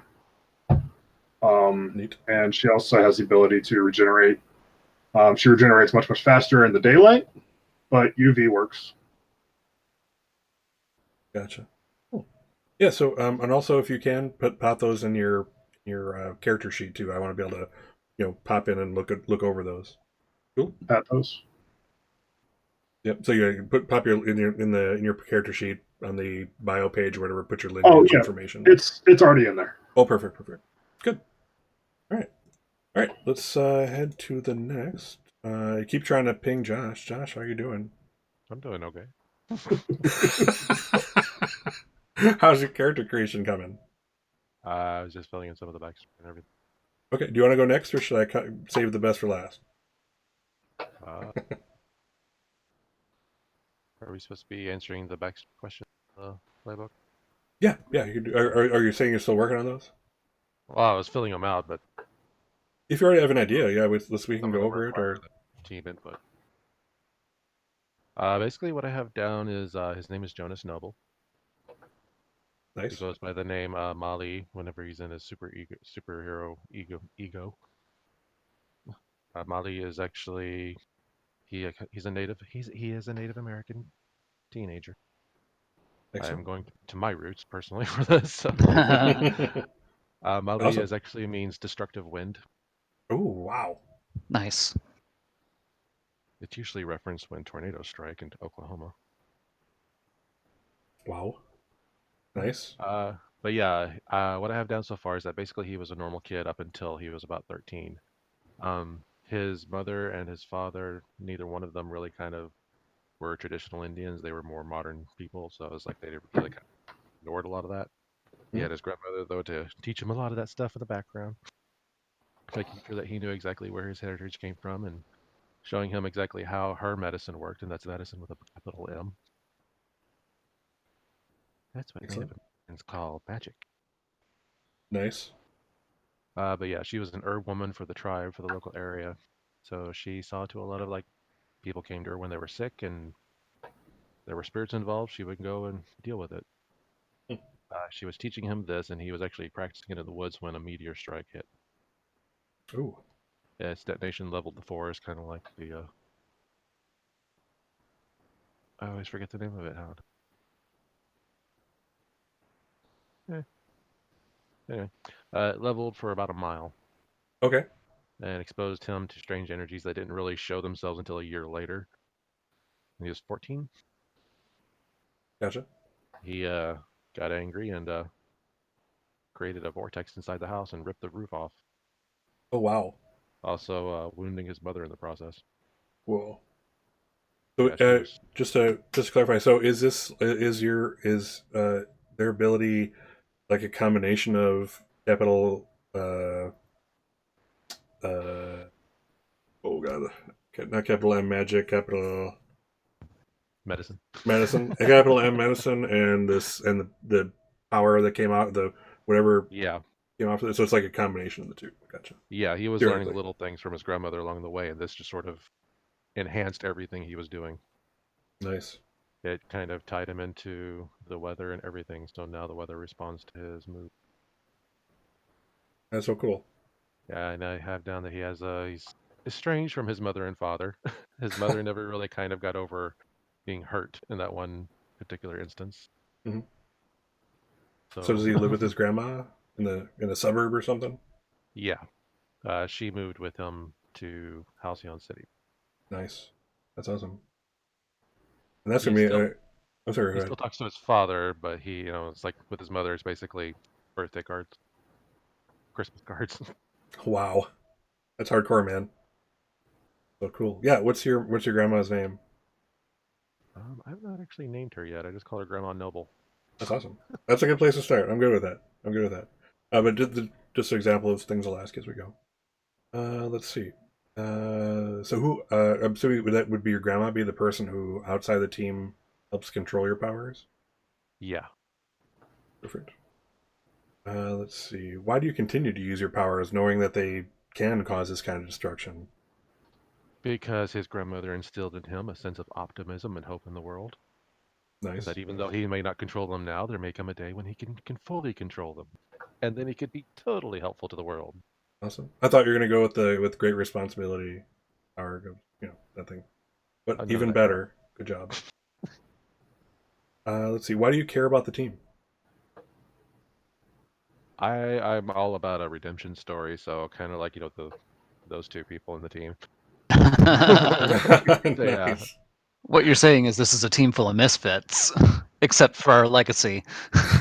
He's gonna be like the one guy, like, oh my god, you noobs, you such noobs.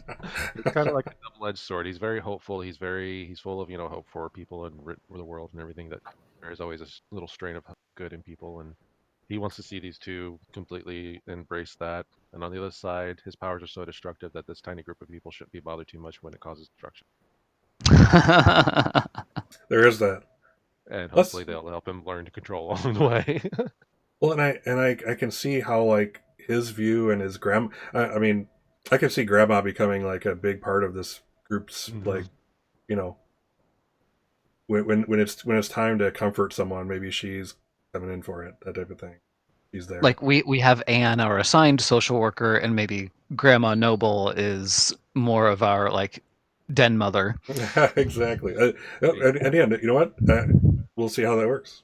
We're playing to find out what happens. So I'm keeping that open. Put a pin in that. Awesome. So what do you look like? I look like a regular little Native American teenage male, long hair, because I like.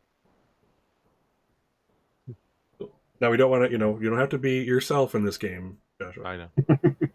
I was just about to say I could probably dig up a photo of him from high school if we really want a picture of it. Could you? Not on the I'll stream. dig- Not on the stream. No, we don't. Know. Okay. All right, excellent. That's really cool. That's awesome. I'm just trying to think of another good question to ask you. Like, has your power ever scared you? Like outside of that one incident, is there like, were you ever at the point where you're like, That's I, sort of I like could I could someday burn the world? he's completely come to that realization after the few incidents when they first started showing themselves of how destructive it could be. So he's very much aware that it is destructive, but at the same time he's like, okay, I'm going to keep this to myself. It's like I'm going to try and learn this control this. I'm going to learn this myself. I'm going to do this. Cool, awesome. All right, that leaves us But with the Steve. he's false optimist in the face of complete destruction. As you should have. I'm Jubilee. It'll go better next time.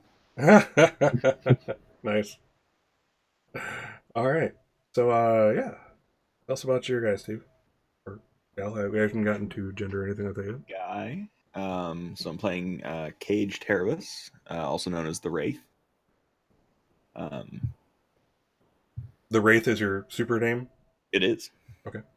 I still need to pick my powers, but pretty sure the Shadow Cloak Stealth is going to be in there. I really need to pick those.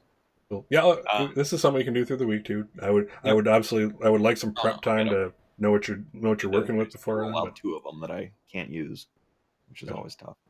It is. I got you. Cool. So let's. When did you officially become part of your legacy? So he became part of Legacy at 16. Oh. I think it's somewhat. I don't want to say divinely chosen, but it's not. It's not hereditary. It's not. It's not really picked on, based on skill. I think it's something outside of. Who outside chose you? of the Legion of Knight's control. Oh, so like a force of nature chose you. Some other force. Cool. And they become aware of who the next is, and begin to train them in their skills. Cool. What's the greatest accomplishment of your legacy as a whole? However many generations it's gone back. In the 80s, there was this massive wave of violence, fueled by a corrupt, well, not corrupt, but a vicious gang, of supervillains, and they were terrorizing the city, and the heroes were at odds because they couldn't track them down, and the Legion of Night did. Very cool. And squashed them. Legion of Night. Very nice. Brought them to justice. Perfect. There's probably a couple still in prison now, so. Or are they? Break them out. Or are they, right? All right. How does the public perceive your legacy? Overall, they basically consider us vigilantes, because we always act under the cover of darkness. But there has to be that part of the population that's like, they get the job done. Sure, they get the job done, but there's always that somewhat scary. They're dealing with things that people are generally afraid of, which is darkness. And I'm definitely going with the vibe of they have access to the plane of shadow, or some other dark dimension. And that's where the powers are really sourced from. Very cool. So there's always that element of frightening aspect of it. Very cool. Yeah, that makes a whole lot of sense. Let's see. If it was Shroud, I think Shroud may have had Darkness Dimension. I'll need to look that up. Let's see. How's your legacy tie into your reasons for being a hero? Outside of not your legacy, but what's your reasons for being a hero? Well, and how's the legacy tie into it? Yeah, the way it ties in, they have always served as like silent protectors of the city. They're not fame seekers. They will not stay for a picture if they can. Or if someone catches, a picture of them, it's usually, of course, a bad photo, darkness, Yeah, like the blurry or profile or, something like that. And that fits his nature of, being more of a loner. But that goes into why do you care about the team? While he acts like a loner, he secretly craves, acceptance and, the companionship. Does the legacy not give him that? They're all like adults, I don't so get you. he's not getting the acceptance of, his peers. He's getting the acceptance of, a couple old people who are, battling crime and not being, teenagers. Gotcha. Makes a lot of sense. Cool. So what does he look like? Included picture. So always wearing, like a black leather jacket or, he does own a jean jacket, but that's kind of out of style. Hey, now. What? I had one. Dark brown hair, definitely the, more of the strong brooding type. Nice. Doesn't necessarily hang out with the goths, but definitely doesn't hang out with the popular kids, that's for sure. What's the difference between the vampires, the goths, and the emos again? I don't even know. I have no idea. We'll get through that in the game. Don't worry. Let's not even delve into that. That's too deep for session 0. Cool. Didn't even have most of those when I was a kid. I know. I only know them because I have a daughter, and also South Park. If you haven't seen the Goths versus Vampires episode, please Google that. You will not Okay. be. You will thank me. Perfect. Let's see. So next, question for. Hold on, I have legacy things too. I don't know if you want me to. Oh yeah. Go ahead. Sorry, I didn't mean to. I just closed that. So I have legacy is an important part of Halcyon City. 2 of the members are Night Stalker, who's still active and prominent in the city. He's sort of like the seasoned version of me.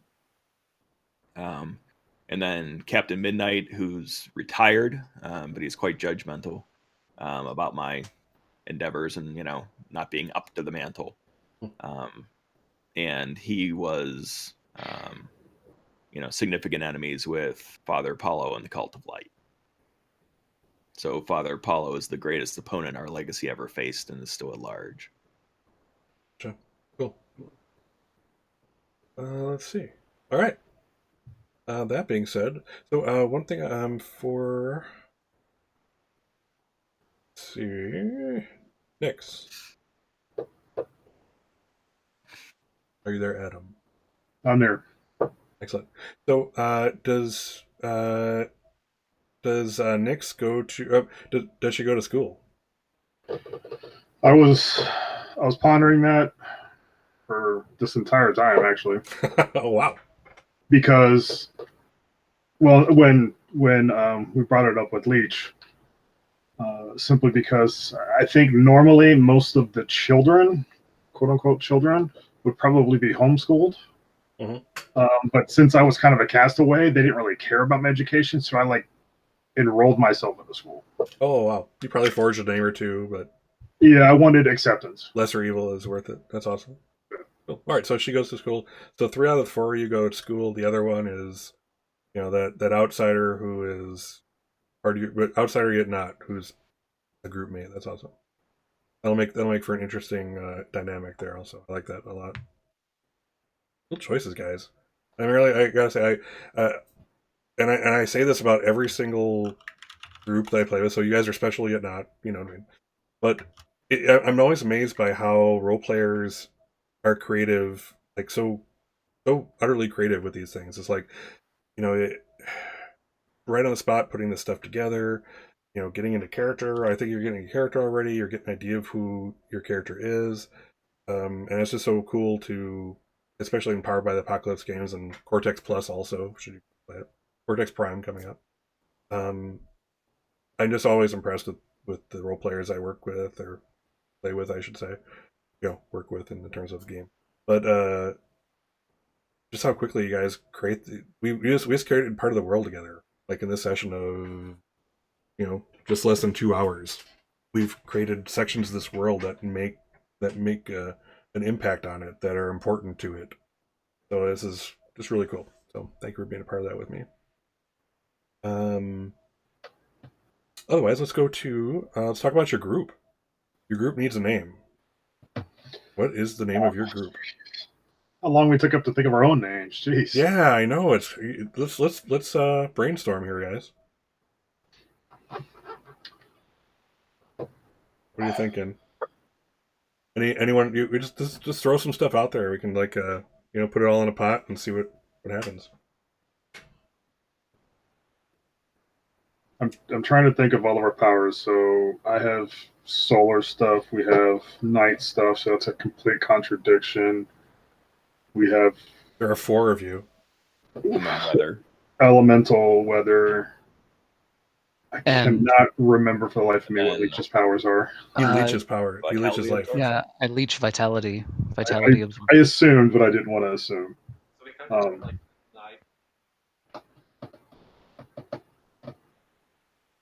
What was that? Did someone say something? Or quiet, whatever it was. Yeah, you're still muted. Ah, there we go. So we kind of have this night and day thing going on in life and not life. Or Kinda. life thing going on. We have life and destruction. Yeah. Now remember, you're a hero group, theoretically. You can definitely put a misfit spin on it, how you like. Yeah, we definitely have the wrong side of the track, type vibe going on. For everybody, yeah. Less so for Noble, but God, I'm having trouble thinking of any kind of word for a team. Yeah, what are the good ones? Do we have any prominent teams that are in the world already? That's part of your creation. You tell me.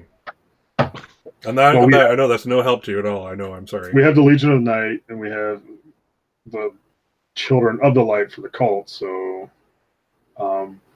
I think we have the whole light and darkness angle covered. We could probably stay away from that. And this is something we can also, if you guys are just stumped, we can, again, this is stuff we can toss around in Discord. So. Well, we have the internet at our disposal. We can just Google some things. yeah. There's somewhere out there. There's a superhero group generator. Probably on fantasynamegenerator.com. That could be that too. First one that popped up. Funny. If nothing else, it'll give us an idea. The Infernals, the Selected, the Shadow Sentinels. That would have been a good one for you over there, Wraith. I'm working on the names. It is in a different language.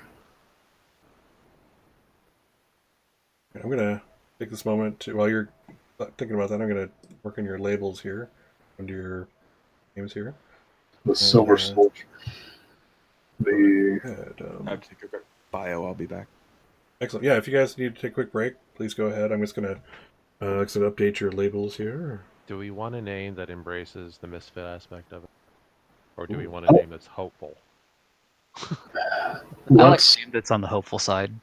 Let's go with hopeful because we all have that whole redeeming quality to everybody. We all want to be better than our either successors or our predecessors or somebody else, So hopeful sounds best. Gotcha. So Adam Nix is your super name. I just want to make sure I got that right. Yeah, since we're going with just keeping her as known as she is, we'll keep her as Nix, yeah. All right. Perfect.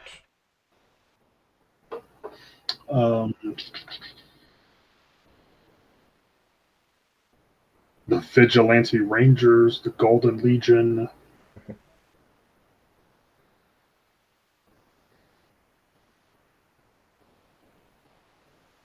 We can all be red colors and call ourselves the Maroon Marvels. Nice.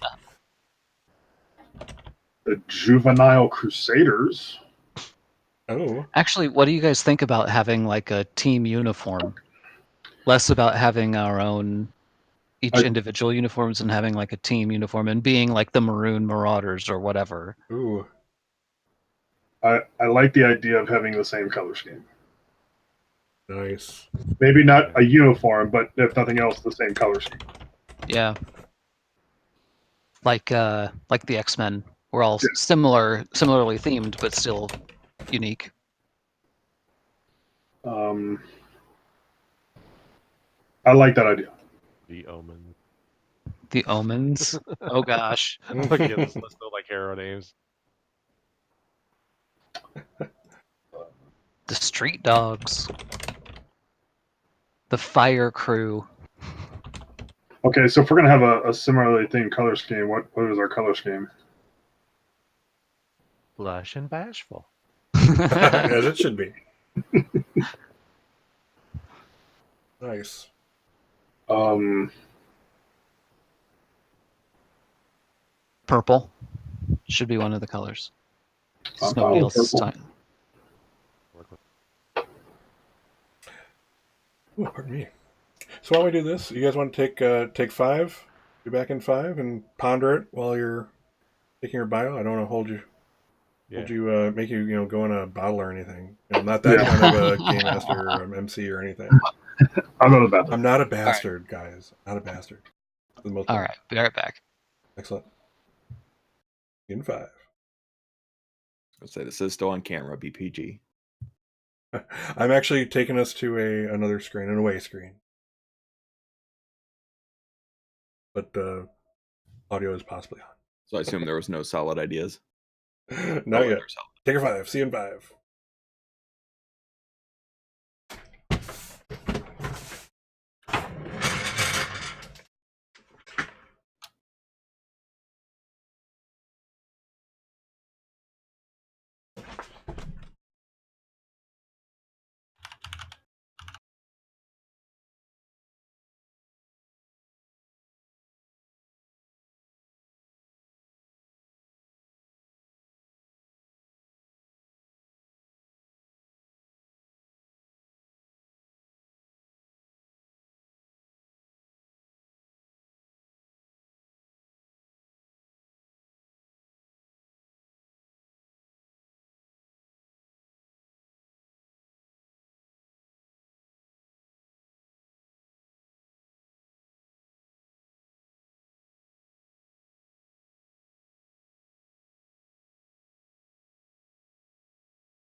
The right. Justice Centurions.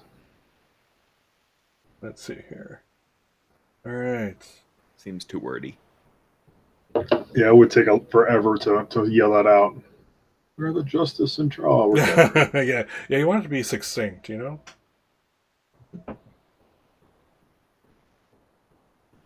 Oop.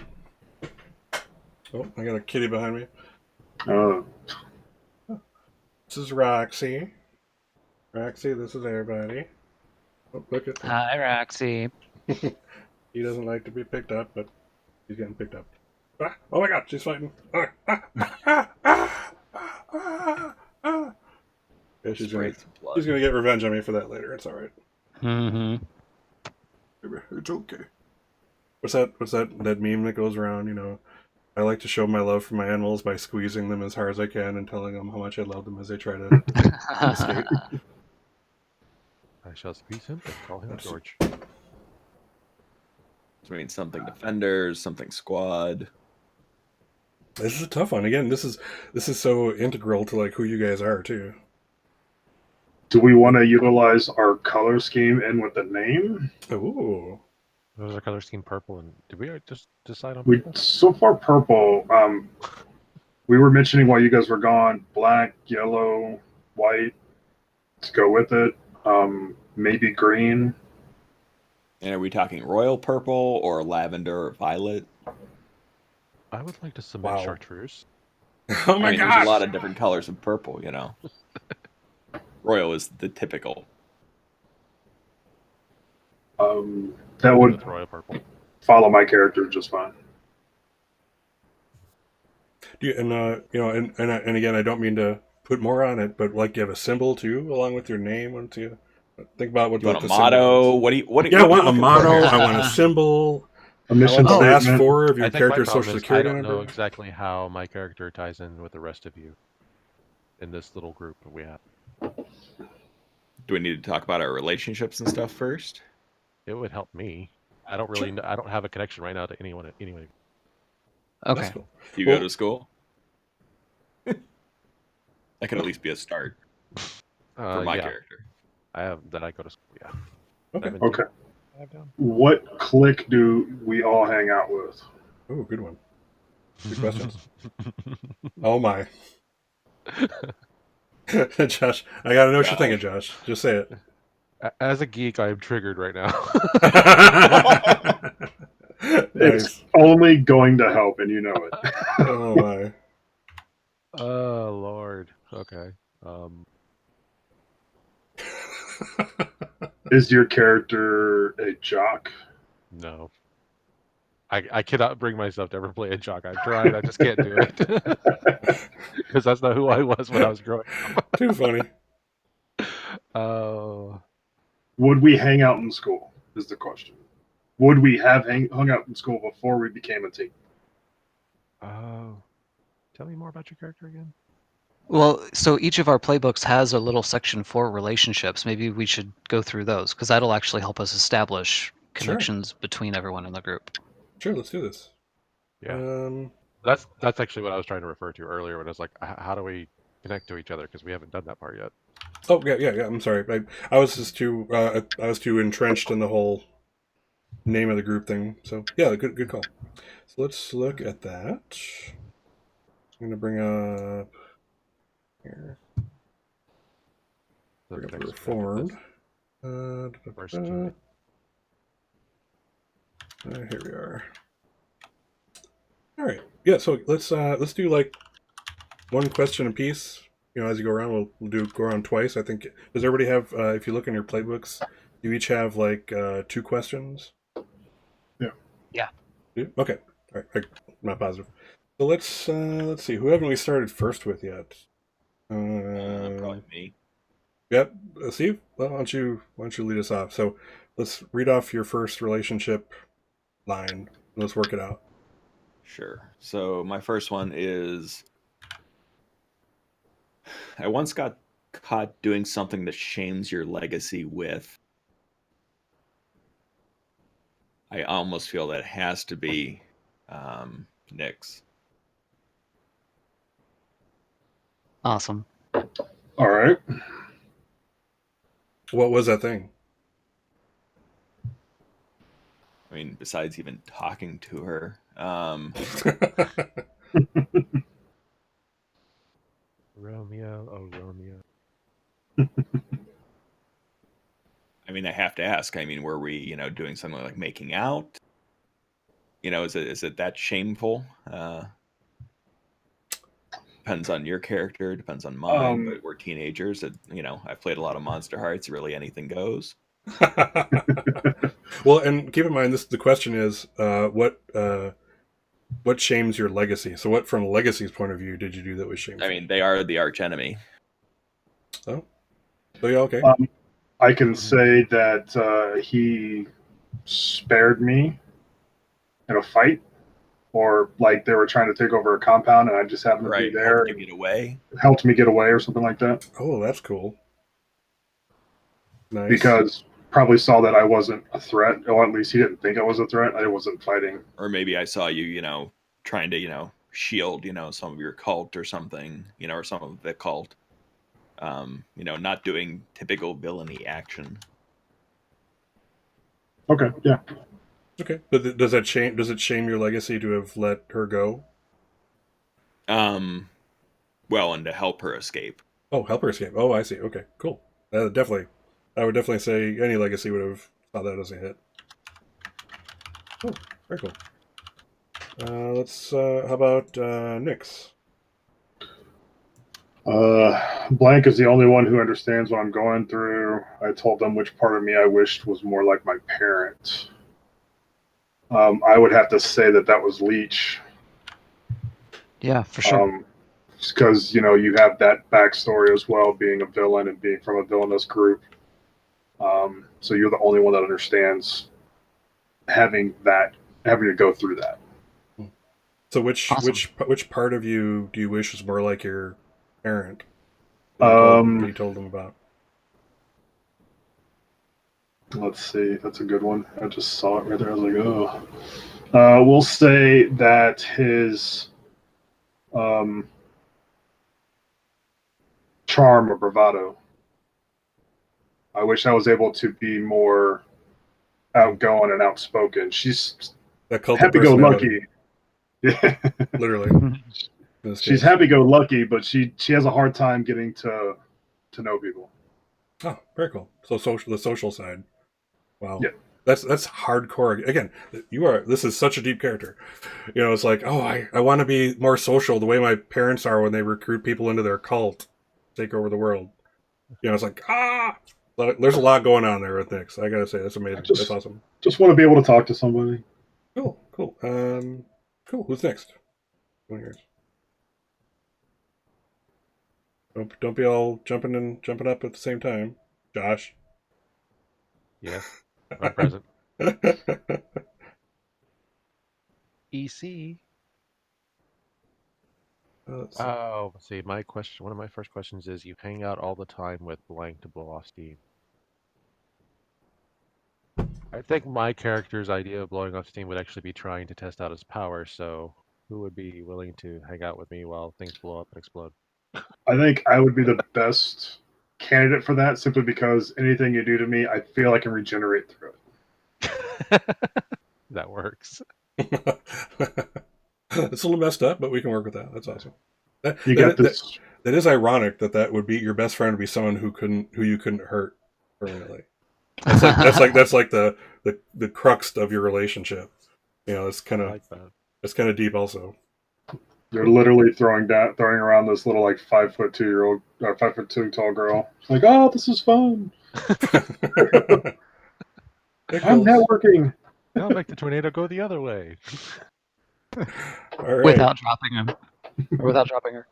How about Leech? My first question is: I've earned the trust of blank, and I follow their example of what a hero should be. I want to put Nyx down for this. Or sorry, I was even looking at the right person. I just said the wrong name. I want to put Wraith down for this. I was gonna say, I don't think you would have picked me. So what about Wraith exemplifies to you what a hero should be?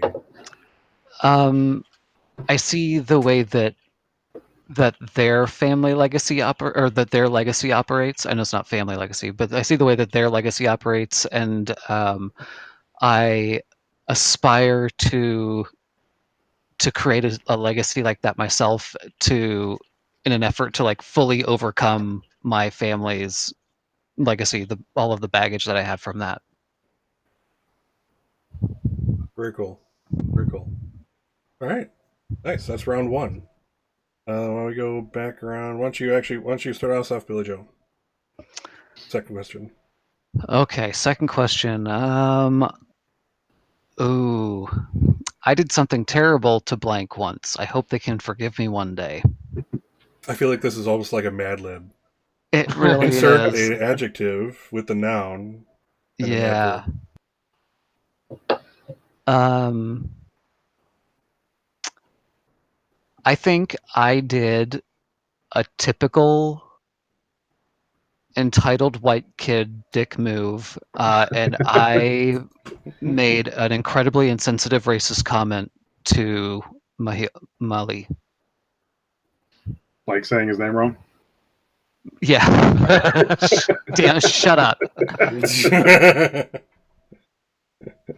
Awesome. Cool. That makes sense. And I mean, for Mali, is that Mali? Is that I know that you kind of followed your grandma's teachings when it came to the capital M magic or whatever. Do you is your culture, is your Native American culture something that's important to you, or that was even a harder hit? It's one thing for him to say, "Oh, hey, you look like a whatever," but is it just the look? Are you just a Native American in looks, or are you Native American in belief, spirituality? Do you know the history of your whatever tribe or tribes? That kind of thing. He's definitely more in tune with his Native American side, especially after his parents would have kind of distanced themselves after he gained his power, and his grandmother was completely, like, "Come here, I will show you." Gotcha. So he's definitely embraced more of the culture and everything. So yeah, he would definitely have been by that. Yeah, so that would have hurt, and maybe he has some goodwill to earn back And as we then there was go. a hailstorm in the city for 3 days. But only over his house. Right, yeah, thanks. It was crazy talk. Cool, very good. Let's go in reverse order. So Josh, I think you're next. I'm sorry, Molly.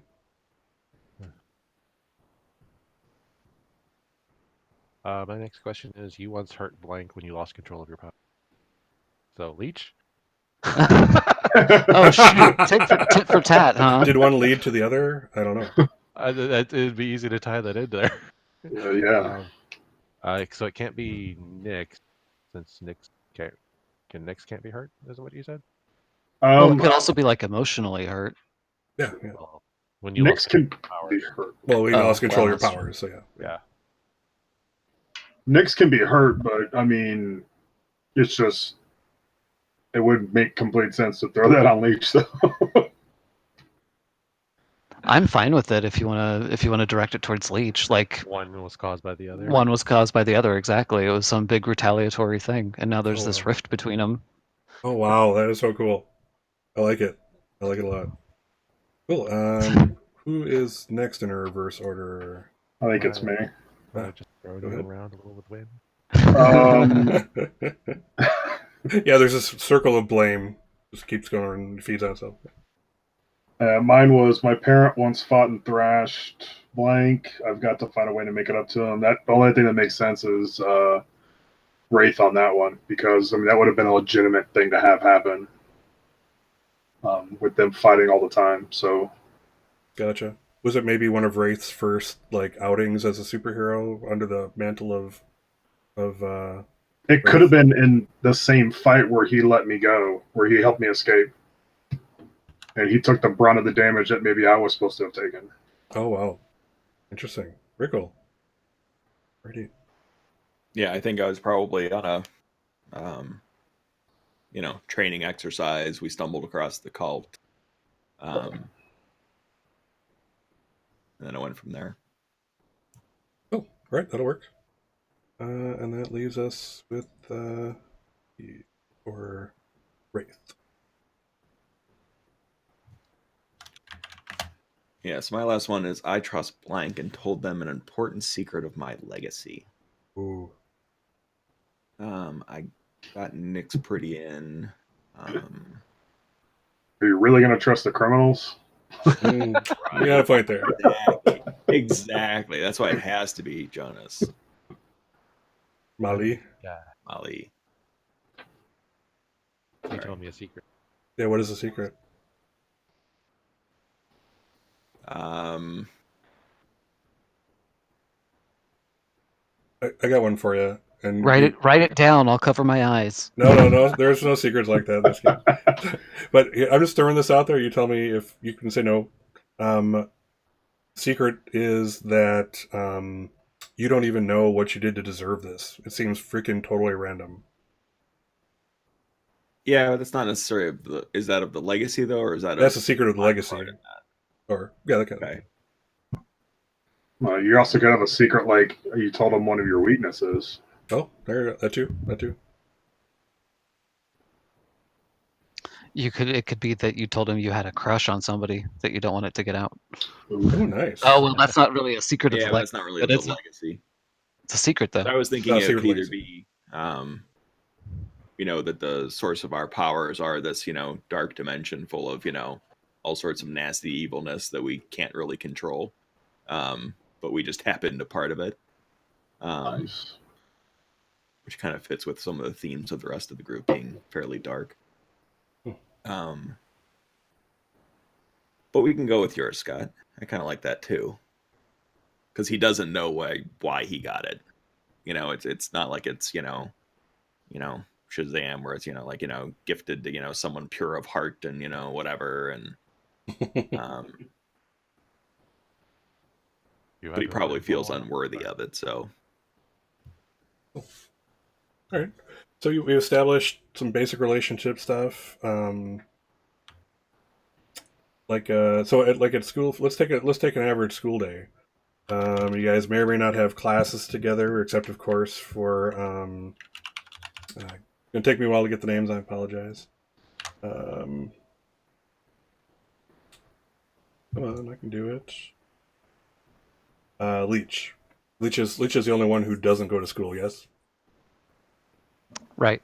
Cool. All right. So I'm assuming on a normal day, you guys are all at the same high school. We'll figure out a name next time. What's that? Did we ever go with how old we are? I know Leech said 17. I would prefer you guys stay in the 14 to 17 range. I actually wanted to modify that downwards to 16, if that's okay. Sure. Cool. 16 would put us at what, I wasn't junior? sure where to put everything, so I was like, I just 16 to 17, I think. Okay. So we can say there's classes you guys could have in common. Okay. Nick's how old is Nick's? I was gonna guess 15 or 16, so I'd say 15. Okay. She's probably the youngest one of the group. Gotcha. Probably take some extra classes to kind of catch up where the homeschooling was really. Yeah, lacking. she's definitely in some remedial classes for sure. Yeah, she didn't know the world was round until she was 12. Whoa! Like The world is still flat. No. My father still pulls the sun from the sky. Gets chased by the moon. Nice. Cool. But yeah, I mean, there's easily like homerooms that could be put on there. Gym, everybody could take gym together. So yeah, stuff like that. Cool. So yeah, we have an idea of how your high school life goes. Leech is kind of doing his own thing outside. Does Leech have a job? Just make some money. I'm just the Green Ranger.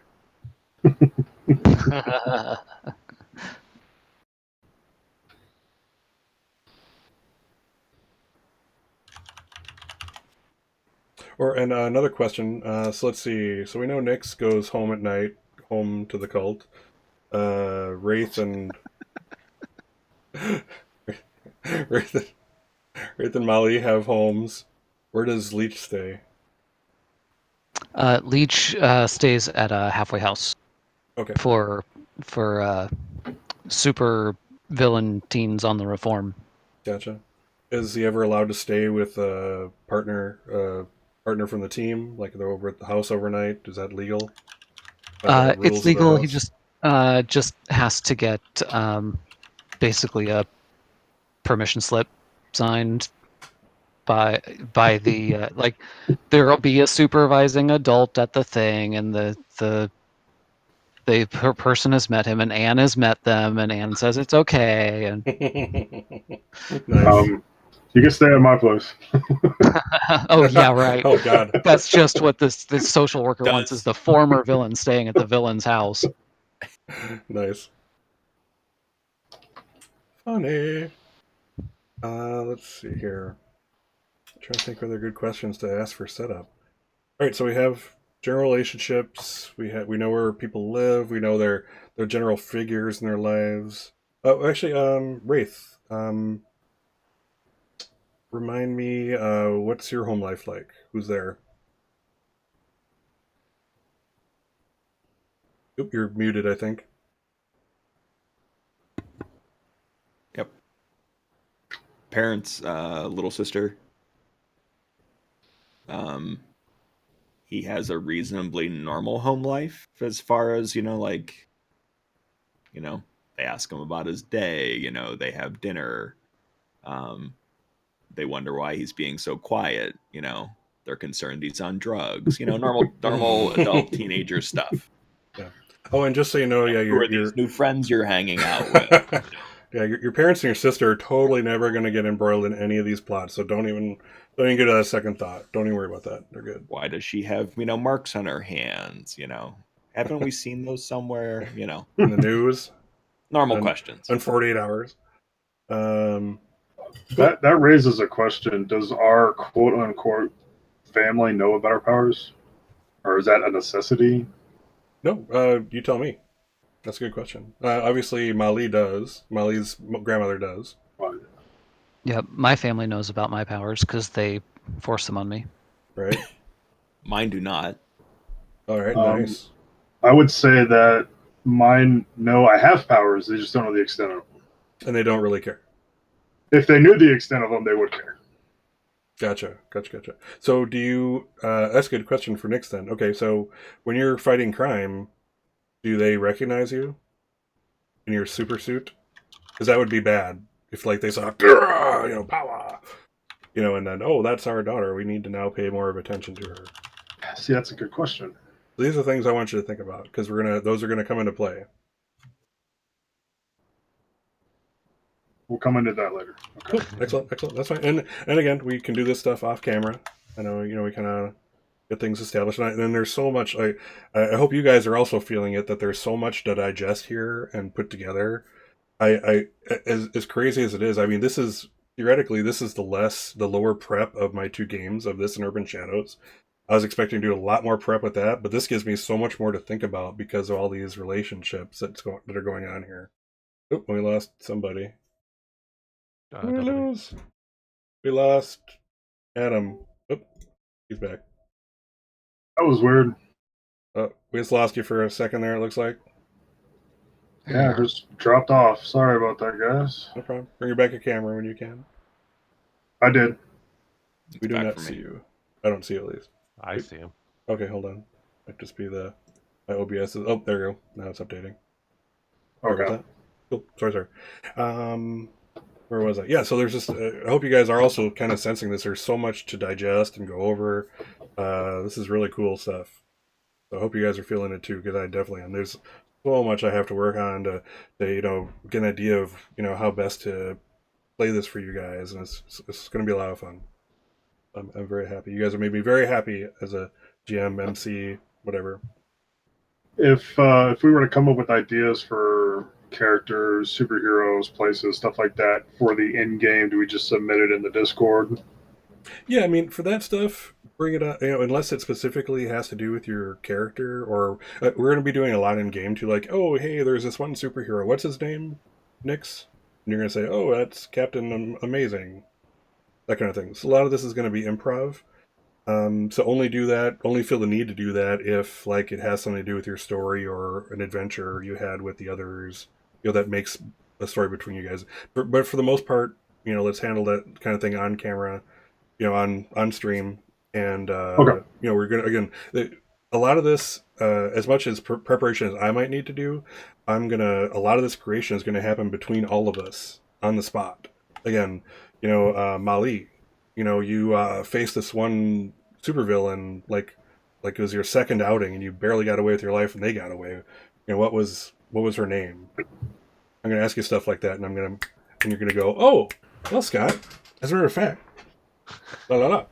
But again, so there's going to be some world creation. There's going to be some character development, and it's going to happen on the spot. It's going to happen during stream. So don't worry about creating all these other heroes that fly around the city and stuff. Don't worry about that at all. And when we do want to worry about it, when we do want to care about it, we'll create them right there. You and me, all of you and me.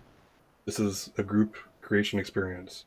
I'm gonna be your guide in that I'm gonna prompt you to help me create. But this is the idea is I don't want to be the god of all we survey. I want us all to create the story together, and it's going to be a good story. Because you guys are obviously good role players. You're smart, and you guys are passionate about this already. Very cool. So good job already. You guys are kicking ass. Keep up the good work, as they say. Did we come up with another color? Or we still No. Nix keeps bringing us back to the freaking colors. We need to have it, man. We need to have it. Okay, so just to clarify, don't worry about other heroes and stuff on Discord or anything. However, if we can't figure it out tonight, let's think about colors. Let's think about group name, and like the names of the important people. Like actually, I'll probably ask that in game, so don't worry. Actually, let's figure out the name of what's the name of your social worker. I like Anne. Are you trying to get rid of Anne? No, I didn't realize we settled on Anne. I thought it was maybe a placeholder. Anne is so overworked. I can't believe you just boot her right out. Yeah. It's horrible. Anne needs a vacation. She doesn't get That's vacation. true. She does need a vacation. Tahiti. Awesome. Oh, right, Anne. The excellent Anne. Perfect. Oh, man. So, yeah, and as a note to you guys, so obviously you guys are kind of looking at your Roll20, you're looking at Discord. The viewers are seeing something different. They see me when I pop like your character sheets and stuff on the screen. And there are, like I said, in this game there are no real secrets to be had here. So if you want to view the stream afterwards, I always record it. It's on Twitch and eventually on YouTube. Feel free to use it to look at. You're not going to see anything that I don't, that I'm trying to hide from you. I do ask that to save you from any spoilers, that you not watch my Tuesday 8 to 9 o'clock game prep, just because I might bring up some stuff. And again, that's the only secret I'll keep from you, is what's coming next or that kind of thing, and only because I want you to have fun, experiencing it right on the spot and that kind of thing. Not that I want to actually keep secrets from you guys.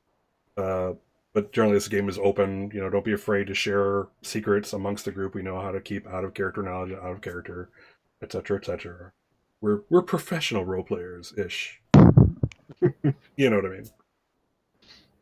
But you've done this before. Isn't that your first rodeo, boys and girls? So yeah.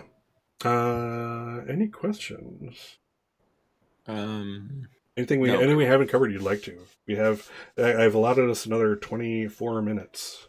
We I got one. answered the question of when our team first came together. That. Oh, Yeah.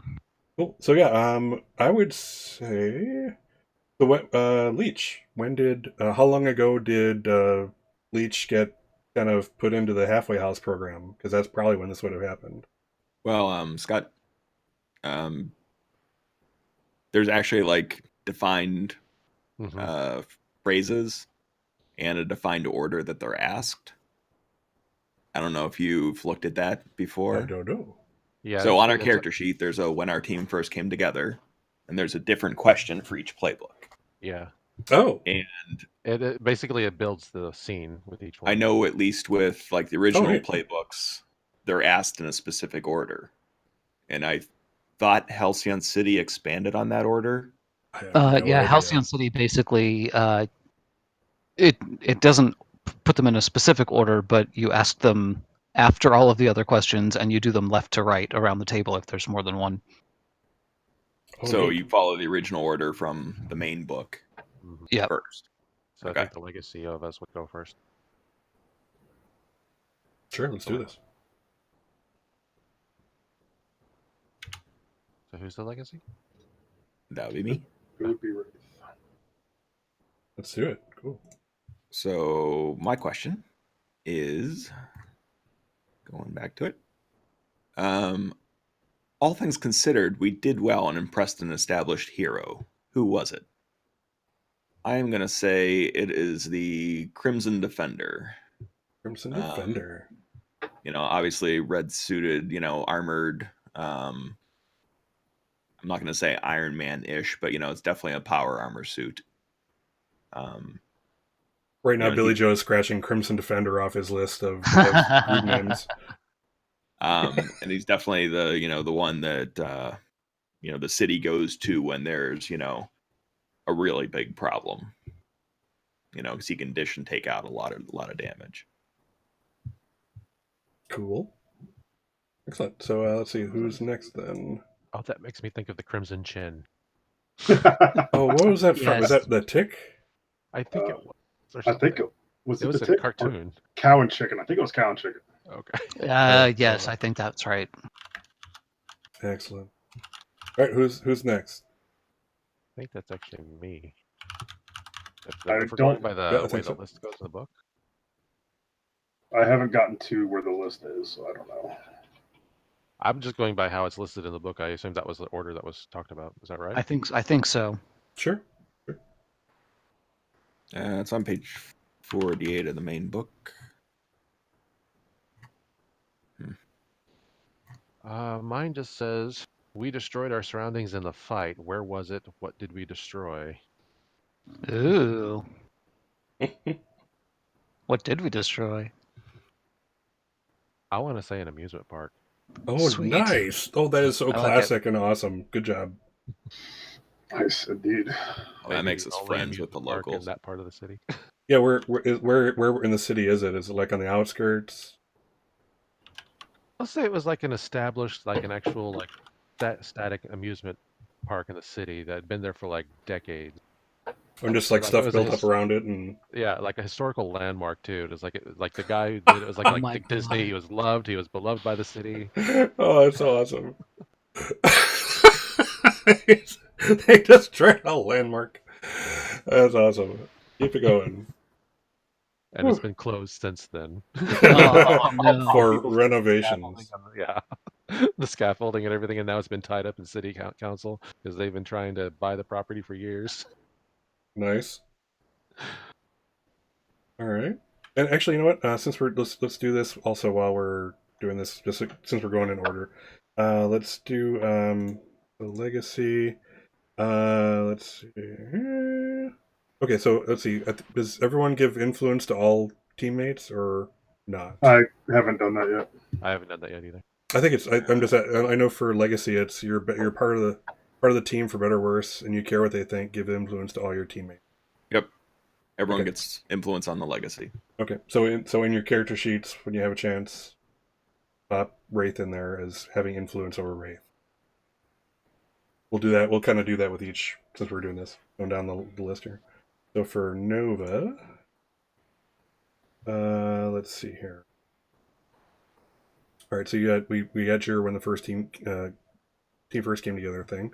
So for influence, which is your happy facade or lockdown? As a Nova. Oh, that's me. Yep. Sorry. Oh, I thought were we. Oh, okay. Well, Yeah, I'm just figured since we're looking through the playbooks in that exact spot, and we're like almost at the end of the okay. setup. Yeah, be happy facade. So influenced 3 teammates. So that's influenced all 3 of you. Well, good job. Happy go lucky. All right. Then who's next? Next, Double D. Okay. Sorry, typing. Mine says someone important learned about my lineage and condemned us all. Who and why? We're gonna say actually another villain found learned about me and condemned us all. Wait, that's on your. When our team first came together. Yep. Oh, Yeah, yeah. I'm just kind of doing them both. Those are the last two things we need to do. So I assume us means the hero group. Yep. Correct. And it's going to be Power Mantis is the guy's name. Let's see, someone edge and condemned us all. Is this from the when our team first came together? Correct. Yeah. Yeah, for the Scion. down. As we'll be pronouncing it. So basically, we were fighting him, and during that time frame, realized who I was, and basically was going to go tattle. Cool. But why did he condemn you all? Why does your lineage condemn them all? Is he going to get you guys? I mean, is he going to bring? Is he hoping at some point, maybe in the future, to bring down the force of your? How about this instead? He instead of that, he's going to double his efforts against us simply because the cult corrupted one of his family members, maybe a sister, and destroyed her life, and so now he is doubly involved in defeating us. Nice. That works great. That's cool. Right. So for influence, a team may be the key to proving you're different from your parent, but you don't want to be defined by your peers. Give influence to 2 teammates. We're going to go with Wraith on that, and we'll go with Mali on that since we basically work out all the time.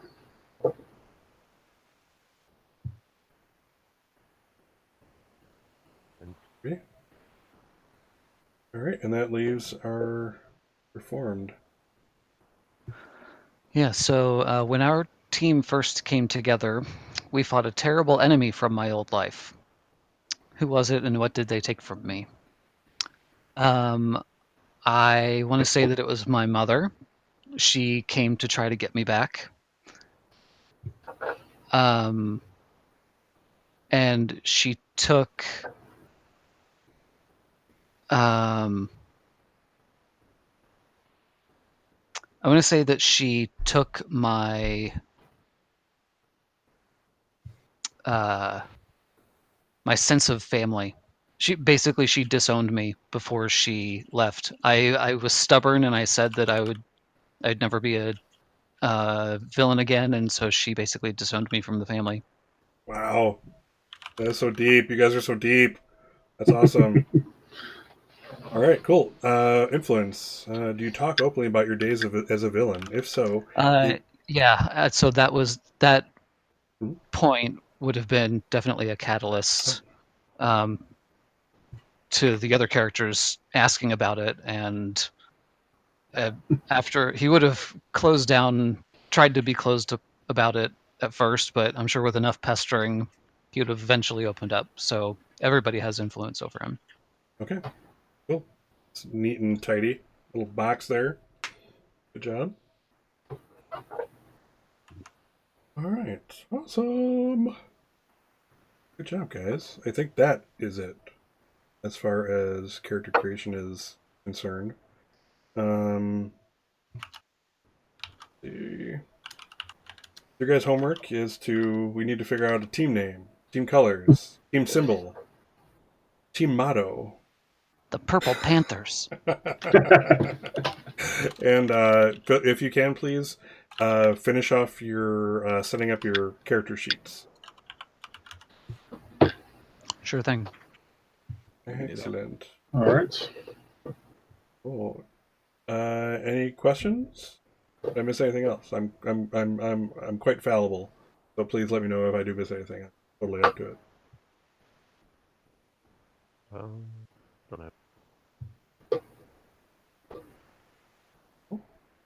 All right. So let's. I'm gonna let's cut it off here. And like I said, on this week on our private Discord on that part, just to keep the viewers in suspense. Let's go over again, getting the super team name, the colors, and anything else you want to associate with them, that kind of thing. Let's see here. To any viewers, feel free to follow Scott's Case Files on Twitch. Also on my Discord down here is where I have all the schedule information too. If anything should change. Also my Twitter, it's on there. Feel free to click that. Follow me all these ways. I'm out there. Anything you guys would like to share? Anywhere you guys would like to be found? At Anything home. like that. You're all this is your like the most public your identity's ever been. It's terrifying, isn't it?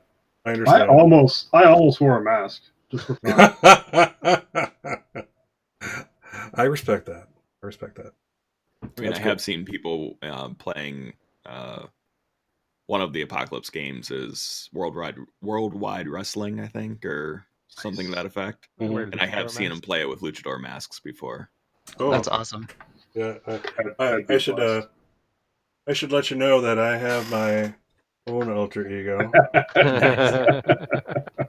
But we won't be wearing that today. That's for another day. We don't know when you wear that. You don't. Yeah, don't. Nope. Awesome. Well, I hope you guys had a good time. It's again, I really appreciate you guys coming together. And giving this a shot and give me a shot since this is the first time that these three of you have gamed with me. Or I suppose that's not true. Well, the first time that one of you has gamed with me, the first time three of you gamed masks with me. So I do appreciate you giving me a shot and whatnot. Like I said, I hope you're having a good time. As I build my Urban Shadows group, I may have mentioned already, my goal is to keep you all involved. And to that end, I'm going to try to keep you together as much as I can, artificially or otherwise, because I want you to. Part of this masks experience is the team, and just the one guy going off on his own while the three do this other thing is no fun for the team. So generally, I'll be trying to push you together or find reasons for you to be together, that kind of thing. And I want to make sure nobody's just sitting there twiddling their thumbs. I want you guys to have a great time. I want you guys to experience your characters. And that kind of thing. I want everybody to have some spotlight time and yeah, I'm not sure how much you've read over the Masks book, but one of the moves, if you will, is be a fan of the players, and that's like the most important thing. So I think I've tried to demonstrate it tonight. It's really not trying; it comes naturally to me. It's my natural way of doing things. But I hope I've told you how awesome your ideas are, because they are. They're amazing. Billy Joe, you gave us that whole thing with the halfway house and like you got to be with the team and the social worker and that. I hadn't even thought of that, and it's like it's just amazing. I want to bring that in. So I mean, and I want to bring your creativity in and all that kind of good stuff. So don't be shy. And I think I lost my train of thought there halfway through that, but you get my meaning. So anyway, be creative. Be creative. All right. Be creative. Be. All right. If there's nothing else, I will end the session here and bid you all a fond farewell. And I will see you guys again next Sunday. Awesome. Okay. Cool. Awesome indeed. All right. Thanks. Everybody say goodbye. Bye. Bye, stream. Bye.